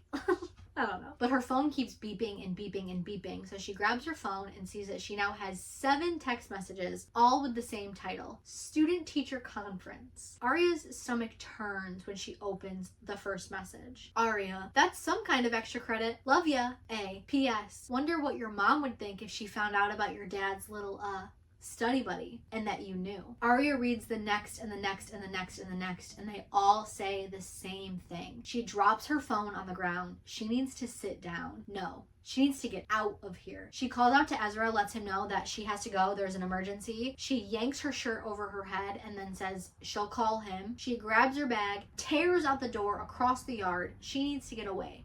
Now. Chapter 24. There's more than just shoes and jeans in Spencer's closet. This is clearly she's over here. This is clearly a Spencer chapter. It's after midnight and Spencer's lower back still burns with icy hot while she works on her calculus homework. She wonders if she's being crazy, stressing over schoolwork on her first Friday of the year. Last year, Spencer would have driven to the con party and made out with some cute boy on the lacrosse team. But this year, Spencer is the star, and the star has homework to do. Tomorrow, she and her mom will be going shopping for home decor for the barn, and she may even go biking with her dad. During dinner, her dad had asked for her opinion on a bike frame. He had never asked her about bikes before. Someone knocks tentatively on the barn door. Any guesses? Resident pedophile Ren coming back around. He asks if he's interrupting her, and she says, no, of course not, and then opens the door wider. She had hoped that this would happen, and she had dressed accordingly in like a very cute tight shirt and shorts. Ren asks why she's not out partying, and Spencer says that she's just not into it. Spencer asks where Melissa is, and Ren says that she's asleep, so I came to hang out with her high school sister. He asks Spencer for a tour of the barn that he doesn't get to live in because he never even got to see it. Spencer jokingly asks him if he brought her a housewarming gift and then lets him inside. Spencer had daydream scenarios of being alone with Ren, but nothing compares to him being there right now. He gestures to one of her posters and tells her that he's seen that band play like 20 times in London, and since Spencer has never seen them, he tells her that when that band comes to Philly that they're gonna go to see him in concert. Now Spencer has this moment where she's like, I don't think my sister likes that band, but then realizes that Melissa might not be invited for this. Spencer then shows him her closet where her undies, her bra, her nightgowns, and all of her hockey clothes are in like wicker baskets, and her shirts are hung up according to color, which same girl, I also color coordinate my closet. It's just easier, looks better. Ren tells her that it's like being in a shop, and then he points out the window and says that he's never seen a window in a closet before. He asks Spencer if she likes people watching her naked. Totally normal thing to say to a high school girl that you barely know. And she says that she has blinds, to which he replies, like a fucking freak, that's too bad because she looked too beautiful in the bathroom earlier and he'd hoped he'd get to see her like that again. The two of them start kissing and very quickly end up shirtless on the floor. Spencer's on top of him. She has a huge overwhelming surge of, well, she doesn't know what come over her, and it doesn't occur to her to feel guilty. That's called being horny, babe. You're just real horny. That's all that is. Jesus Christ. Ren gets up to take a bathroom break really quick, and then Spencer just stares at herself in her three-way mirror where the reflection of her computer catches her eye. It's flashing. It looked like she had hundreds of IMs just piled up on top of one another. Another one pops up and it's written in 72-point font, and it says, from A. I already told you, kissing your sister's boyfriend is wrong. Spencer ran up to her computer screen and read the IM again. A was definitely not Andrew Campbell. When Spencer had kissed Ian in the 7th grade, she told Allie and she was asking for some advice. Allie had examined her French manicured toenails for a long moment before telling Spencer that she's been in Spencer's corner about Melissa, but thinks that Spencer needs to tell Melissa. And Spencer's like, no way, she'll kill me. Which, sure. And then Allie says, what do you think Ian's gonna do? Go out with you? And then that makes me wonder if Ian is the older boy that she wouldn't tell Emily's name. We'll see, I guess. Allie snorts, and Spencer says, like, I don't know, why not? Like, why wouldn't he date me? Allie snorts at this and tells Spencer, if you don't tell your sister, I will. And Spencer says, if you tell my sister about Ian, I'll tell about the Jenna thing. Allie had barked out a laugh at this and says that you're just as guilty as I am, but Spencer reminds Allie that no one had seen Spencer, but someone had seen Allie. Allie had given Spencer a fierce, angry look, scarier than anything she'd ever given Spencer before, and tells Spencer that she took care of that. Then there had been that sleepover when Allie told Melissa and Ian how cute they were, and Spencer realized that Allie might tell on her, and she felt relieved. Let her, Spencer had thought. And although it sounded horrible to say now, the truth was that Spencer had wanted to be free of Allie right then and there. Now, Spencer felt nauseous. Ren comes out of the bathroom and hits Spencer with the wee. You know, just committing statutory violence. Spencer still has her eyes on her computer screen, and a flicker of red just moved. It looked like a reflection. There's someone outside her window. Melissa stands outside Spencer's window, hair messy and Medusa-like, her face expressionless. A cigarette shook in her tiny, usually steady fingers. Spencer just says she didn't know that Melissa smoked cigarettes. Melissa doesn't answer. She takes a long drag, throws it into the grass, turns back to the house before calling to Ren. You coming? Chapter 25. Student drivers these days. This is a Hannah chapter, and one of the scariest by far. Hannah had texted Mona a photo of Sean's dad's BMW with a message, "I'm all lubed up and out front, come ride me." The girls then ogled this car for a moment, and then Mona takes in Hannah's appearance and figures out that things hadn't gone over very well with Sean earlier. Hannah says, "Nothing, whatever," and then slams the car into reverse before jerking it into drive, cutting the wheel, and off they go. As a 28-year-old woman who does not drive because I have a crippling fear of cars and of being in vehicles, not even because of my own driving ability, but I'm so paranoid about every other car on the road, this shit is not helping me conquer my fear. This chapter had me like covering my eyes. I hated it. I hate this chapter. So Hannah starts blasting Baby Got Back. The speakers have awesome bass. As she takes a sharp turn a little too quickly, in the back of her mind pings Sean's words. It's not gonna be you. Ouch. Even daddy doesn't love you. Double ouch. Hannah presses harder on the gas pedal and almost takes out someone's dog-shaped mailbox. Better their mailbox than their fucking dog, I guess. Oh my god. Mona says they should take the car somewhere and show it off.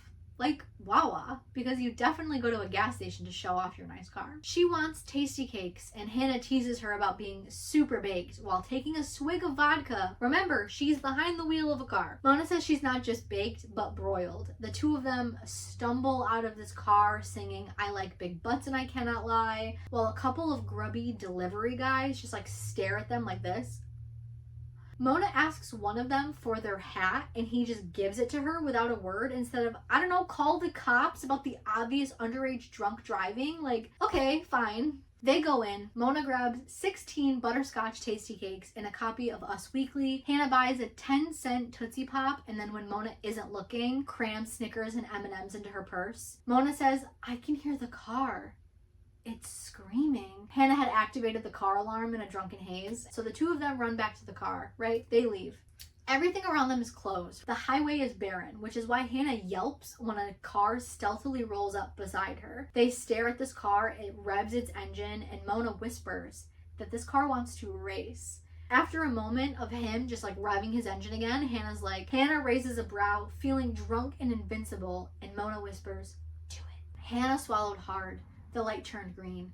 Hannah hit the gas. The car lurched forward. Mona calls Hannah a pussy and tells her not to let him beat her. Hannah steps on the pedal. The car roars, going 80, 90, 100. Driving this fast felt better than stealing. As they rounded a turn, a deer steps into their lane. It comes out of nowhere. The deer stands dumbly still. Hannah grips the wheel, hits the brakes, and swerves right. The deer jumps out of the way. Hannah wrenches the wheel to straighten out, but the car begins to skid. The tires caught on a patch of gravel on the side of the road, and they are spinning, and my heart was racing in my fucking chest when I read this as if I hadn't seen the TV show. The car spins around and around and around until they hit something. All at once there was a crunch, splintering glass, and then darkness. Slowly Hannah felt her face. It was okay. Nothing had hit it. Her legs could move. She pushes herself up through a bunch of folded up puffy fabric and then checks on Mona, who's kicking wildly from behind her own airbag. Hannah and Mona get out of the car on the side of the highway from the SEPTA track and the Dark Rosewood station. No sign of the other racer or the deer. That was something, Mona said. Hannah nods and asks Mona if she's sure she's okay. The whole front end of the car is crumpled around a telephone pole. The bumper fell off the car. One of the headlights had twisted around at a crooked angle. The other just flashes crazily. Stinky steam pours out of the hood. Mona asks if the car will blow up, and then Hannah giggles. It shouldn't be funny, but it was. "I'm not laughing, Hannah. I'm mortified by your behavior. You're grounded." "I'm laughing at me, not you." They decide to bolt. and just walk home from there. Hannah says Sean's gonna shit, and then the girls laugh and then hiccup. Hannah turns around on the empty road and spreads out her arms. There was something empowering about standing in the middle of an empty 4-lane highway. She felt like she owned Rosewood. She also felt like she was spinning, but maybe that's because she's wasted. Hannah tosses the key on the ground and it triggers the car alarm. She deactivates it and complains about how loud it is, to which Mona puts her sunglasses back on and says, Sean's dad should really get that fixed. Which did make me laugh, actually. I think that was the first time I genuinely laughed during that chapter. That's objectively funny. Chapter 26, Do You Love Me? Y or N? This is an Emily chapter. It's 9 a.m. on Saturday morning, and Emily sneaks down into the kitchen. She never gets up this early on the weekends, but she can't sleep. Someone had made coffee and there were sticky buns airing out on the counter. It looked like her parents were on their never fail, rain or shine, Saturday crack of dawn walk. If they did 2 loops, Emily can get out of here without being noticed. Last night, after bitch boy Ben had caught her and Maya kissing, Emily had bolted without even saying goodbye to Maya. She calls her sister, who was in fact at Applebee's, and her boyfriend Topher came to pick her up, no questions asked. Although she did get a very stern parental look from her older sister for smelling like beer and Jack Daniels. When they get home, Emily hides under her cover so she doesn't have to talk, and now she feels worse than ever. Last night is a blur. She wants to think that kissing Maya was a mistake, but it felt like she had never been kissed before last night. Nothing about her says that she's a lesbian. She bought girls' oil treatment for her hair and had a poster of a hot swimmer on her wall. She giggled with other girls about boys. She'd kissed one girl years ago and it didn't even count. And if it did, it didn't mean anything, right? My poor baby having her gay panic. We've all been there, girl. Emily wants things to go back to normal. She and Maya were both just confused and sad for their own reasons, but not gay, right? Wrong. She needs some air, so she slips outside, and then she goes to get on her bike. She notices a piece of paper woven through the spokes of her wheel. She pulls it out, reads the first few lines before realizing it's her own handwriting. I love staring at the back of your head in class. I love how you chew gum whenever we're talking on the phone together. And I love that when you jiggle your Skechers during class, when Miss Hatt starts talking about famous American court cases, I know you're totally bored. Emily's eyes dart around her empty front yard. Was this what she thought it was? And I've done a lot of thinking about why I kissed you the other day. I realized it wasn't a joke, Allie. I think I love you. I can understand if you never want to speak to me again, but I just had to tell you. M. There was something else written on the other side of the paper. Thought you might want this back. Love, A. Emily lets her bike clatter to the ground. This was the letter, the one she had given Allie and wasn't sure if Allie had ever gotten. It had to be Maya, right? She lived in Allie's old room, but Love, A? Maya would never write that. Emily didn't know what to do or who to talk to. Then she remembers Aria.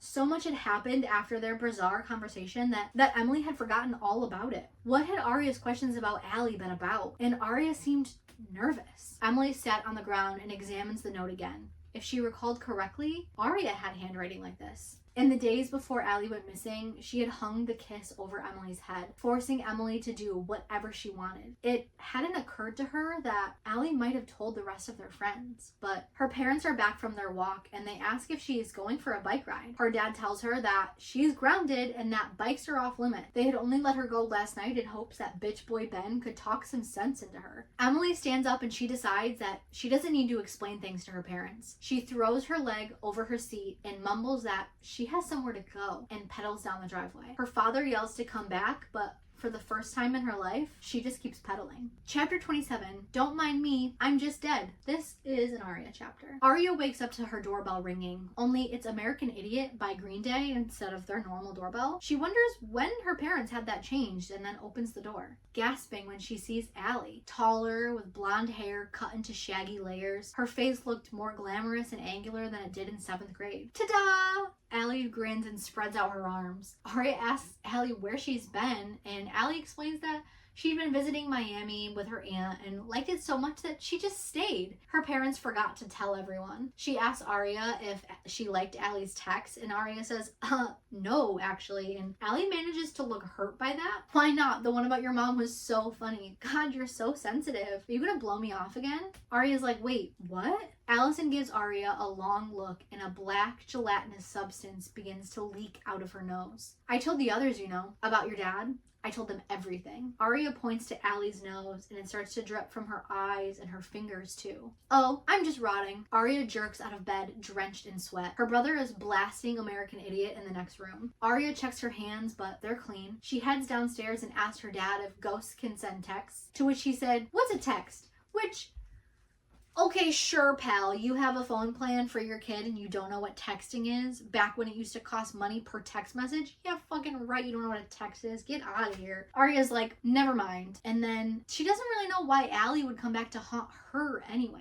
It was as if she wanted revenge, but was that possible? Allie had been great the day that they caught her dad. She hugged Arya for a long time and said she wouldn't tell. But the next day, the questions started. Do you know that girl? Is she a student? Is your dad gonna tell your mom? Do you think he's doing it with lots of students? Usually Arya can take the teasing, but this hurt. The last few days of school before she disappeared, Arya had avoided Allie. Now, 3 years later, she wondered who she was really mad at. Not Allie, but her dad.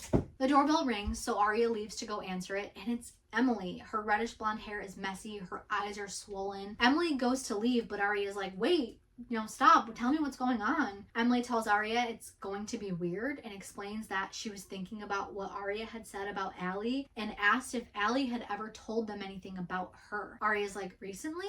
And Emily's like, no, in 7th grade. Did she tell you anything about me or something about me? Arya blinks. Yesterday at the party, she had wanted to tell Emily more than anything about the text from A. She tells Emily that Allie never talked about Emily behind her back. Arya goes to ask about the text at the same time that Emily tries to say something. They're then interrupted by Arya's dad, who greets Emily, and he tells Emily she's old enough to call him Byron now, and offers her to come inside and eat something. He says she looks hungry. Emily's about to cry. She declines and says, she just hadn't slept well. Byron's like, oh, you girls never sleep, haha, and he leaves. When Arya turns back around, Emily is halfway across the yard getting on her bike. When Arya's like, where are you going? Emily's like, I shouldn't have come here. Arya's like, wait, I have to talk to you. And Emily just looks terrified. Arya's too afraid to ask. How can she talk about the A text without talking about her secret? Why would Emily ask if Allie had talked about her in the 7th grade unless... What if Emily knew? Arya clamps her mouth shut, paralyzed. Emily shakes her head and mumbles she'll see Arya later and pedals furiously away. Chapter 28. Brad and Angelina actually met at the Rosewood police station. This is a Hannah chapter. Saturday morning, Hannah is on her couch watching TV. Last night was blurry and her head throbs. Had it involved some kind of animal? She found an empty candy wrapper in her purse. Had she eaten all of them? Her stomach hurt. It looks puffy. It felt like piecing together a jigsaw puzzle, except Hannah was too impatient for puzzles. She always jammed the pieces together that didn't actually fit. The doorbell rings, and when Hannah opens the door, Darren Wilden is on the other side. He asks if her mom is home, and she says no, and she notices that he has a band-aid on his forehead, and asks if his girlfriend had decked him, to which he says no, and says he hit his head on something. Hannah says, join the club, I fell on my ass last night. And he's like, is that before or after you stole a car? And she's like, what? Wilden then goes on to explain that someone had called in an anonymous tip that she had stolen Sean's father's car and crashed it into a telephone pole after drinking a bottle of vodka. Wait, was that what happened? Hannah's like, I wasn't drunk last night. And he's like, okay, well, I gotta bring you to the station. So she tells him, I didn't steal the car. Sean said I could borrow it. And he's like, so you admit you were driving the car? Which, don't talk to the fucking cops. Don't talk to the cops. Hannah girl, don't talk to the cops. Get a lawyer. Don't fucking trust the cops. Don't talk to the cops. Oh my God. Hannah takes a step back into the house. She tells him, my mom's not here and she won't know what happened to me.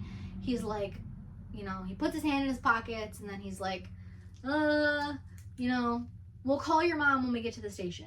He won't cuff her. He has her sit in the front seat. An hour later, Hannah sat in the police station after giving blood so they could check to see if she was still drunk. Hannah's not sure if she was. There's a college-age guy there as well with a buzz cut, and he asked Hannah if she was at this concert last night because he thought he saw her there. He asked for her name, and she lies and says Angelina. Like hell, she was giving this guy her name. That's the first time I've agreed with Hannah in this whole book. He says that his name is Brad. Hannah's mom has arrived. She sits down with Wilden, and she says, I came as soon as I heard. It looked like her boobs belonged to someone else, and Hannah wonders if her mom stuffed her bra before coming here. She tells Wilden, I'll talk to Hannah. She asks if Hannah took blood tests and tells Hannah, I will handle this. She goes to talk to Wilden, and then she starts looking in her purse for her emergency Twizzlers.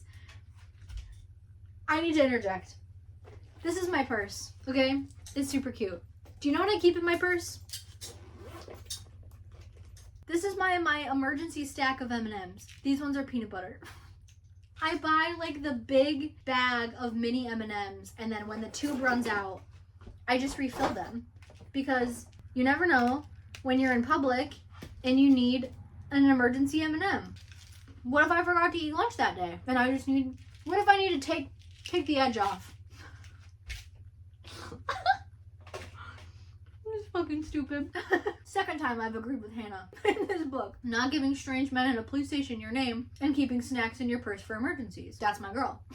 So while she's sitting there trying to only eat a few Twizzlers and not the whole pack, her phone buzzes and she's like, oh my god, what if it's Sean? What if it's Sean chewing me out? What if it's Mona? Where the hell is Mona? She might not have driven, but she was there too. That should count for something. She has 6 missed calls from Sean, 2 from Mona, and a slew of text. 1 from an unknown number. Hannah, remember the Kate toothbrush? Thought so. A. Hannah blinks, a cold, clammy sweat gathering on the back of her neck. She felt dizzy. The Kate toothbrush? Come on, she says with a shaky laugh. Her mom is still busy talking to Wilden. Trigger warning for Edie. Again, please take care of yourself. When she was visiting her dad and he essentially called her a pig, right? He grabbed her little toe and said, little piggy, don't feel good, or whatever. She had ran to the bathroom to sit on the toilet and just try to calm down while crying, you know? Why couldn't she be beautiful or graceful or perfect like Kate or like Allie? Why did she have to be this clumsy, dumpy wreck? She wasn't sure who she was angriest at. Her dad, Kate, herself, or Allison. She could hear laughter outside the bathroom, and her stomach feels like it's going to burst from all of the popcorn and the pastries and everything else. She felt so sick she wanted it out of there. But when she leaned over the toilet, nothing happened. She reached for tissues and noticed a green toothbrush in a porcelain cup, and it gave her an idea. It took her 10 minutes to work up the nerve to put it in her throat. When she did, she felt worse, but also better. She started to cry, but she wanted to do it again. And then the door burst open. Hannah asks Allie to go away, but Allie just closes the door and sits on the edge of the tub and asks if Hannah wants to talk about it. She asks how long Hannah has been doing this, and that's when they noticed Kate's name printed on the bottom of the green toothbrush. A phone rings inside the police station. Someone else might have known about Hannah's eating problem or going to the police station or even known about Kate, but only Allie knew about the Kate toothbrush. Hannah would like to believe that if Allie were alive, she would be rooting for Hannah now. That was the scene that Hannah replayed. Allie oohing and ahhing over Hannah's size 2 jeans and lip gloss. With shaking hands, she asks if the person texting her is Allie. A cop shouts for Wilden, who then leaves Hannah's mom's side. The entire precinct jumps into action. A cop car flew out of the parking lot, followed by 3 others. 4 cops sprint from the room. Drunk Brad says it looks like something big. Hannah makes a joke about a donut shortage. Hell yeah, Hannah, a cab. 3rd time I've agreed with you. This is a good chapter for Hannah. And Drunk Brad says, no, it's bigger. It looks like something very big. Chapter 29. Good morning, we hate you. This is a Spencer chapter. Spencer wakes up to the sound of birds instead of her father's blaring 90s techno from their exercise room for the first time in her life. But she can't even enjoy it. Even though she didn't drink at all last night, she feels hungover. She had gotten 0 sleep after Ren left. The IMs, Melissa's spookily calm expression. Eventually she had gotten up and rebooted her computer. For a few hours she scrolled online looking for how to trace an IM, but had no luck. Then she tried to find out where that first email had come from. She wanted it to lead back to Andrew Campbell desperately. She'd found his blog, but after scouring the whole thing, she found nothing. The entries were all about books he read or dorky boy philosophy, and a few passages about a girl he likes but doesn't name, which is so obviously Spencer. Come on, girl. Then she finally looks up Allie. She finds everything from 3 years ago and a few kooky sites theorizing what Allie could look like now that she's older. Would Spencer recognize her if she saw Allie with a short black bob? Spencer goes into the main house hoping she won't have to face her sister and Ren. Her parents have been waiting for her. Her mother asks Spencer, how could you do that? Before she can even respond, she's told that you have no right to speak. Her dad tells her he's mortified and they thought that they had raised her better. Her mom asks what she was thinking and how Melissa and Ren had planned to live together. She asks Spencer if she realizes what she's done and then tells her that because she's under 18, they're legally responsible for her, but if it were up to her, she would lock Spencer out of the house right now. Which, like, hello? You just acknowledged that she is underage. This is an underage high school girl who is being kissed by a at least 22-year-old, because in med school you have to graduate 4 years of regular school, right? Pre-med? He is a grown man and you're like, sure, be mad at Spencer, okay? She committed adultery with her sister's boyfriend, but call the cops. Have some sympathy for your fucking kid. Oh my god.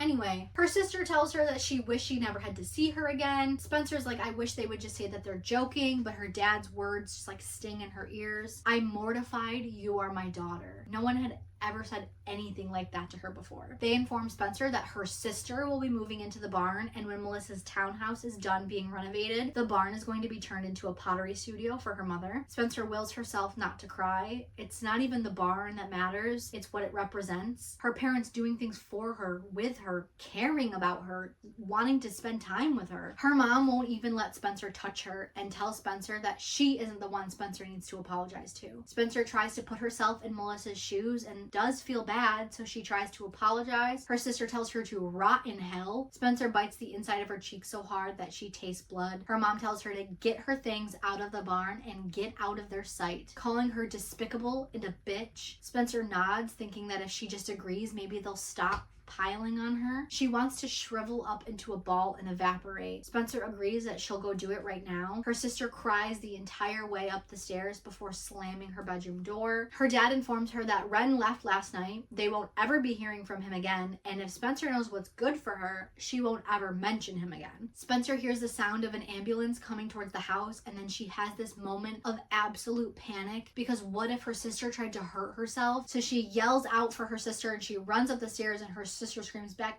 "You're a whore! You're a fucking whore!" And she's like, well, seems like Melissa is just fine after all. Chapter 30. The circus is back in town. This is an Emily chapter. Emily is furiously biking away from Aria's house. She has to get to Maya's. It was the only answer. Maybe Maya had meant it in a nice way, like just returning the note after Emily had told her about Allie last night. Maybe A was really an M. Besides, she and Maya had tons of stuff to talk about, like everything that happened at that party. She can practically smell Maya's banana gum and feel the contours of her mouth. What did Emily want to say? That she loved it? No, of course, she wouldn't say that. She would tell her that they should just be friends, and she would go back to bitch boy Ben if he would have her. She would go back to being Emily, who was happy with her life, who had her parents that were happy with her, who worried about homework and swimming. Emily drives by a park that she and Allie used to swing in for hours. They would always try and get it so that they were perfectly even, and when they did, Allie would shout, "We're married!" and then they would jump off the swings at the same time. What if Maya hadn't put that note on her bike? When Emily talked to Aria about Allie, she had said, what, recently? Why would she say that unless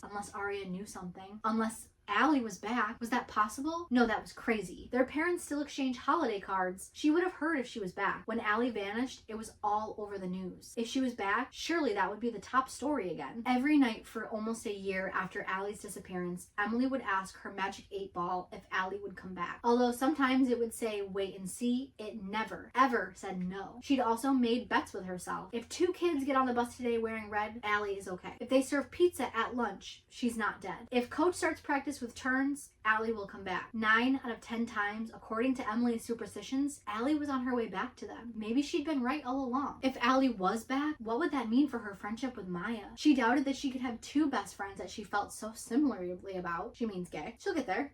Baby steps. What would Allie think of Maya? What if they hated each other? She used to bike this same path to Allie's house. The last time had been the day of the kiss. She hadn't gone there intending to kiss Allie. It was the heat of the moment. She would never forget how soft Allie's lips had been, or the look on her face when she'd pulled back. A siren blares, and Emily barely makes it to the side of the road before an ambulance goes past and turns onto Allie's street. Fear seizes Emily. Allie Street is Maya Street. Trigger warning for quick self-harm mention. With all of the craziness, Emily had forgotten what Maya had told her last night. The cutting, the hospital, the huge jagged scar. Sometimes it just feels like I need to, Maya had said. Emily pedals furiously and thinks if the ambulance siren stops by the time I get around the corner, Maya will be okay. But the ambulance stops at Maya's house. Police cars are everywhere. White-coated medics get out of the vehicle and run for the house. A ton of people littered Maya's yard, some with cameras. Emily throws her bike to the curb and runs towards the house. Maya bursts through the crowds and Emily runs into her arms, sobbing that she was afraid for Maya, who says that she's fine. But something in her voice says that she's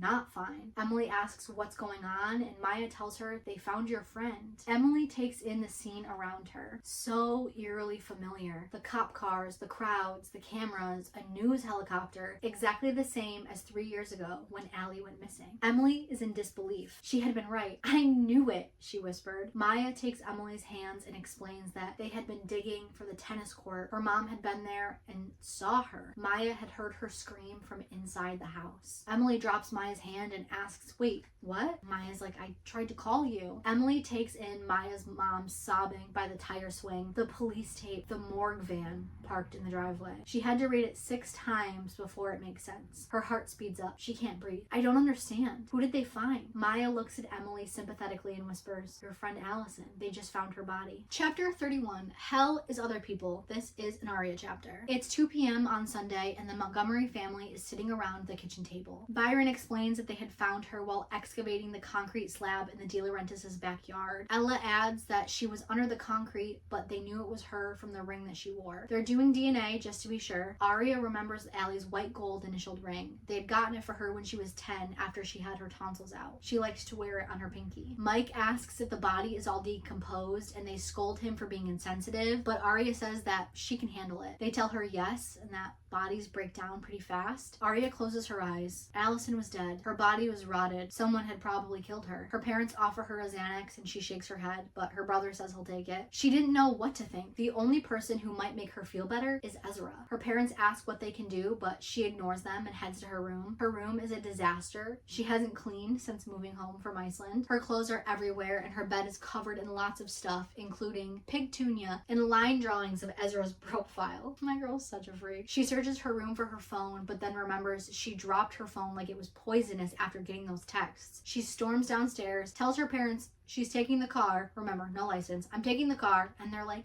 take your time. Ezra opens the door when she knocks, and when he sees her, he tries to shut it in her face. Aria squeaks. She's like, wait. And he goes into his kitchen, leaving his back to her. Aria comes in, and he whirls around to face her. He looks exhausted and unshaven, and asks what she's doing here. She tells him she's here to see him, and that she just got some bad news. She spies her phone. She grabs it, and she's like, thank you for finding this. He says, you have your phone, now leave. And she's like, what's going on? And he tells her he can't look at her, and that he found what she said about him on her phone. He asks if she thinks that he's stupid. I do. And asks if this was all a game or maybe a dare. Aria is very confused. Ezra sighs angrily and tells her that he's the brunt of her joke and asks if she's happy. Again, Aria is very confused. Ezra slams his hand on the wall, which makes her jump, and tells her not to play dumb and that he's not just some boy, Aria. Which is fucking crazy, because that means you're implying that she's just some girl, like she's a child, because she's your fucking student, you creep. Anyway, Aria swears to God that she doesn't know what he's talking about. Ezra tells her that after she left, he had tried to sleep, but her phone would not stop beeping, so he had opened her texts and asks if he should quote them for her. Aria realizes he read the A text and tries to tell him that he doesn't understand. Student-teacher conference? Extra credit? Sound familiar? Aria tries to explain that Allie had been killed. They just found her body, but she can't get the words out. She asks him for a hug, and he tells her he really, really liked her. When Aria tries to get closer to him, he tells her she needs to leave. She tries to talk, but he puts his hand over her mouth and asks her to please, please leave. Now, alarms go off in her head, which I don't blame her. This man is being aggressive with you. He's covering your mouth. So she, on impulse, bites down on his hand and draws blood. Ezra's like, you're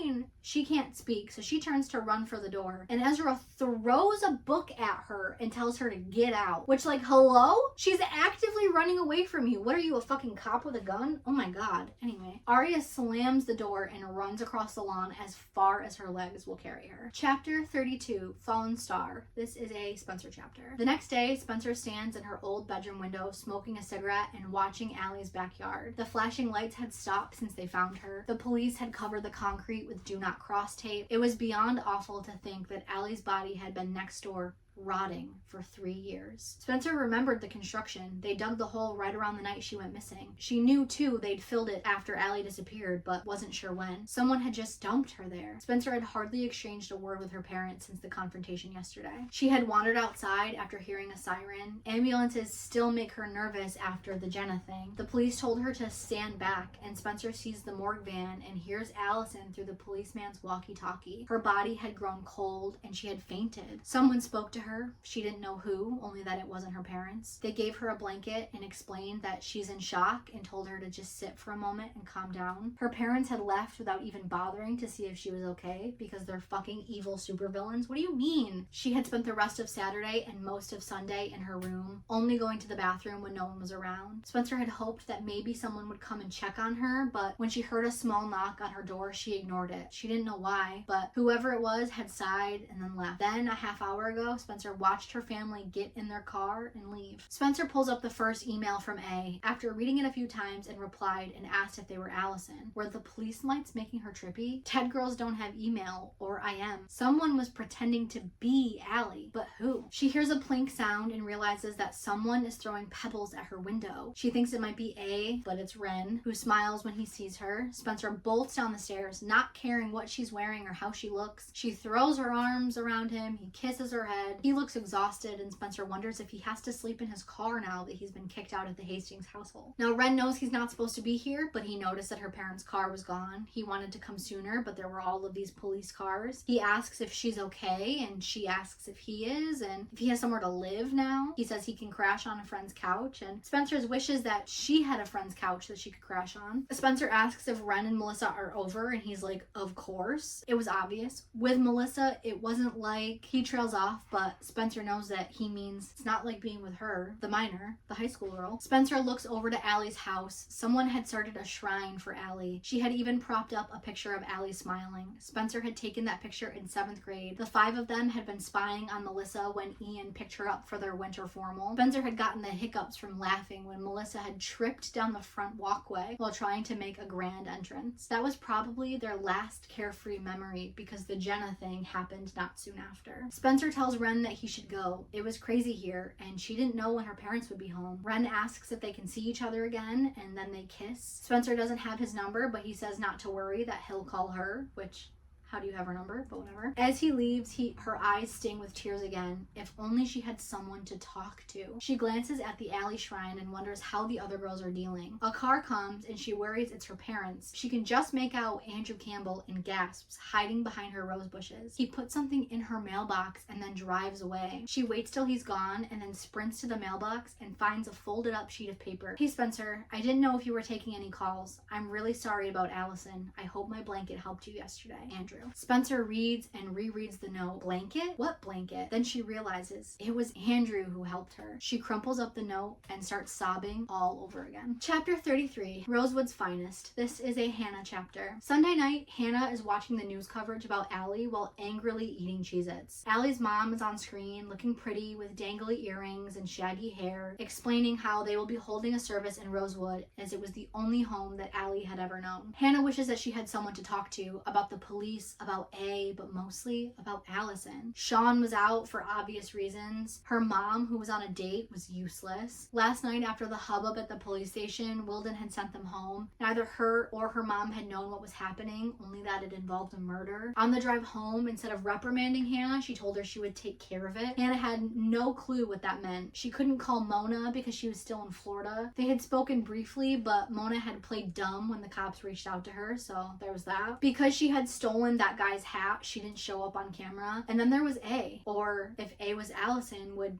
A be gone now? But the police said Allie had been dead for years. She considers calling her father and wonders if maybe he'll call her. The problem with being friends with Mona was that they had no other friends. Watching footage about Allie has her thinking about her old friend group. They'd had their moments, but they had fun too. In a parallel universe, they'd be together right now, laughing and crying about Allie. But in this dimension, they'd just grown too far apart. They had valid reasons for splitting up, but things had gone rotten way before Allie went missing. In the beginning, it was wonderful, but after the Jenna thing, things had gotten tense. They were all so afraid what happened to Jenna could be linked back to them. Hannah remembers being jumpy every time a car went by. The next winter and spring, suddenly topics were off limits. Someone was always saying, shh, and then they'd fall into an uncomfortable silence. Hannah still remembers Spencer's number by heart. She's about to call when she hears a scratching noise at the door and Dot starts growling. Was it A? Hannah creeps over and grabs the 20-pound paperweight when she realizes someone's trying to get in. The door opens with Mrs. Marin and her skirt pulled up around her waist and some guy trying to kiss her and unzip her skirt at the same time. Darren Wilden. So that's what her mom meant by taking care of it. Her mom gives her a long look, not even bothering to turn away from Wilden.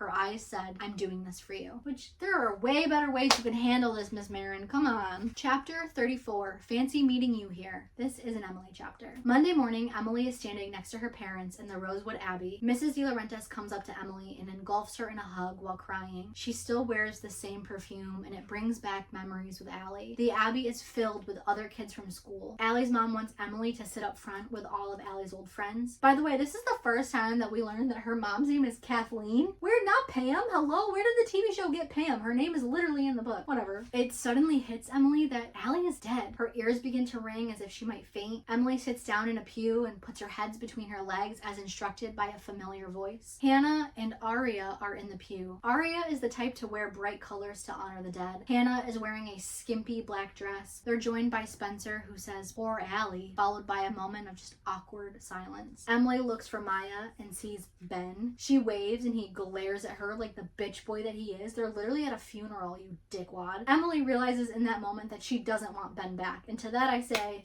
good for you. Aria asks Emily if she's okay after leaving yesterday, and Emily lies and says yes. Hannah pipes up and tells Spencer that she had seen her at the mall, and she was very glad that Spencer doesn't have to order that stuff online anymore, but can go right to the store. Hannah then puts her head down as if she said too much, and Emily is shocked by that. She hasn't seen Hannah make that expression in years. Spencer murmurs thanks and then squeezes her eyes shut, and her shoulders start to shake. Emily feels her own throat choking up. She has never seen Spencer cry. The girls share a hug, and then Hannah passes around a flask and Aria shows them she's wearing the bra that she knitted in 7th grade and tells them that it itches like hell. The girls laugh and Emily reminds them that she hadn't been allowed to wear hers because her mom thought it was too sexy. Which, like, hello? It's under her clothes. I don't get Emily's parents. I don't get them at all. Spencer's like, yeah, if you call itching your boobs all day sexy. And then they laugh. Aria checks her phone and all of the girls stare at her and she's like, why? And they get kind of cagey and Hannah's like, I don't know, I thought maybe strange things had been happening to you too. Then they realize that they have all been getting texts from A. Before they can get into it any further, the organ begins to play and Allie's family comes in. One of Allie's cousins is nerdy and pimply and he gives them like a flirty look. Hannah says, not it. And then the other girls say it too and then laugh and then they realize, like, kind of mean. Hannah says that she guesses it must have been funnier back then.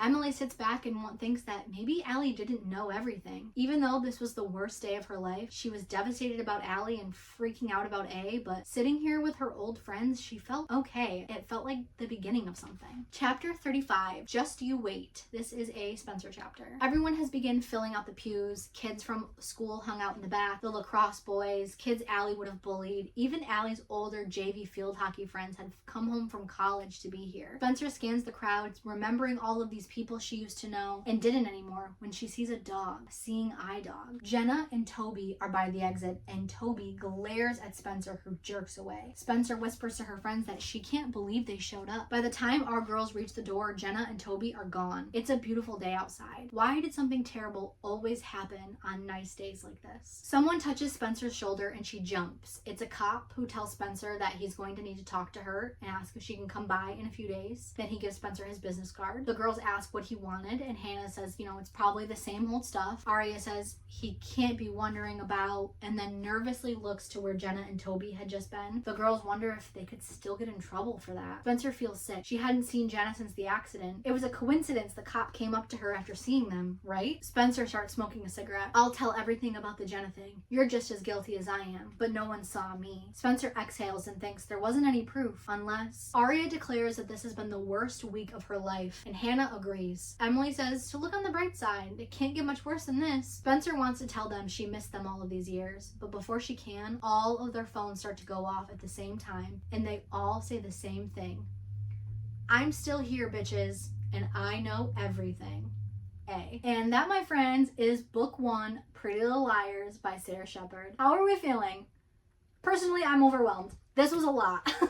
This is my 4th time trying to consecutively film this video. I really hope this is the one that goes up because I genuinely don't think my spirit can take it if it doesn't work. This was a lot. It was a lot to film. It was a lot to take notes for. Let me just run down my ideas of things that are to come. I know I said I've read a few of these books, but there are 16 books in this series, and it's been over a year since I touched 2, 3, 4, 5, and maybe 6. I don't remember. Now, I know that Fee and Chassie are only mentioned a one-off in the school, but I am very, very suspicious of them because what do you mean you're hacking into the school in 6th and 7th grade? Hacking behavior that could easily be someone could be A. And then also I'm so suspicious of Mona because she doesn't get caught shoplifting and she manages to just perfectly hide her face with the trucker cap. I'm very suspicious of that too. The fact that she's just she purposely waits for Hannah when they're shoplifting as if she wants Hannah to get caught or something. I'm very suspicious of that. Also got the suspicions of Jenna and Toby. That could definitely be something. As of right now, I'm just very much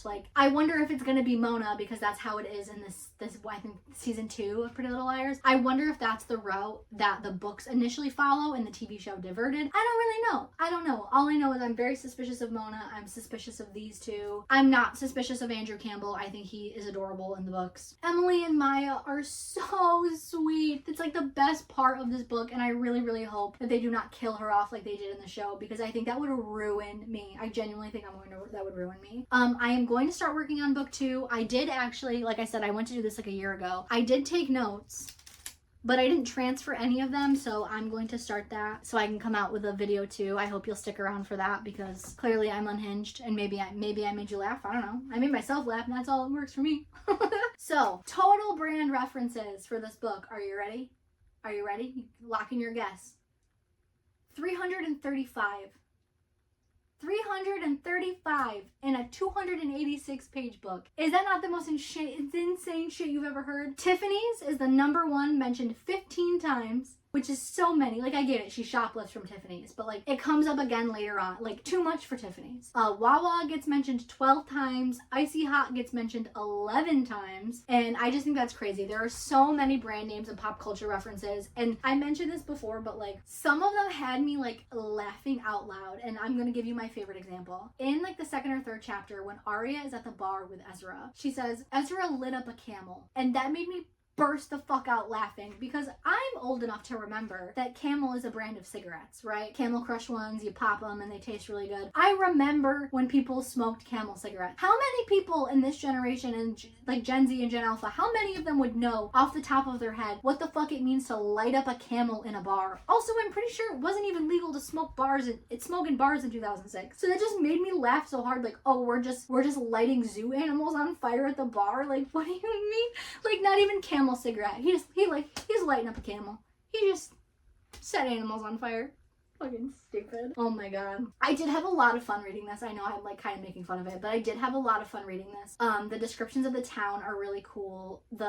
Each girl is going through their own trauma. All of their voices are very different, and I do give Sara a lot of credit for that because when you write a book that has so many characters, it is easy to have them bleed into each other. There is none of that. Each voice is very distinct. I could tell who it was without having to be told. You know what I mean? There is a quote under the dust jacket of this that says, it's not over until I say it is, A, which I thought was very cool. But You know what there is? At the end of the book, it says, what happens next? So I'm gonna just read this to you verbatim. What happens next? I bet you thought I was Allison, didn't you? Well, sorry, I'm not. Duh, she's dead. Nope, I am very much alive, and I am very, very close. And for a certain clique of 4 pretty girls, the fun has just started. Why? Because I say so. Naughty behavior deserves punishment after all. And Rosewood's finest deserve to know that Aria's been doing some extra credit smooching with her English teacher, don't they? Not to mention the nasty family secret she's been hiding for years. The girl's a train wreck. While I'm at it, I really ought to tip off Emily's parents the reason that she's been acting funny lately. Hey there, Mr. and Mrs. Fields. Nice weather, huh? By the way, your daughter likes kissing girls. Then there's Hannah. Poor Hannah. Just free falling into dorkdom. She may try and claw her way back to the top, but don't worry, I'll be there waiting to knock her rapidly growing behind back into a pair of stone-washed mom jeans. Oh my god, I almost forgot Spencer. She's a total mess. After all, her family thinks she's a completely worthless skank. That's gotta suck. And just between us, it's about to get much worse. Spencer's keeping a deep, dark secret that could pretty much ruin all 4 of their lives. But who would tell such an awful secret? Oh, I don't know. Take a wild guess. Bingo. Life's so much more fun when you know everything. Just how do I know so much? You're probably dying to know, aren't you? Well, relax. All in due time. Believe me, I'd love to tell you, but what's the fun in that? I'll be watching. A. Now, I know that would be very hard to like conceptualize for the TV show, but I wish they had slipped that in there because I thought it was very cocky, very funny. A's voice is very different from all of these. If it sounds like anyone, it sounds like Mona, but that could just be my bias showing. I had a lot of fun making this. I am actually very excited that I was able to sit down and film it in one whole instead of in pieces because I won't get into it, but trying to film this video is a fucking process. I am very excited for book 2. I hope you guys had fun. I will see you in the next one. I'm gonna tell you to like and subscribe, even though that does make me feel so so cringe to say that out loud, but it's the law. I am gonna tell you I love you, even though you're a stranger, because everyone deserves to be told that they're loved by someone. And I don't care that you're a stranger. I love you, and I hope you have a great rest of your day. Bye.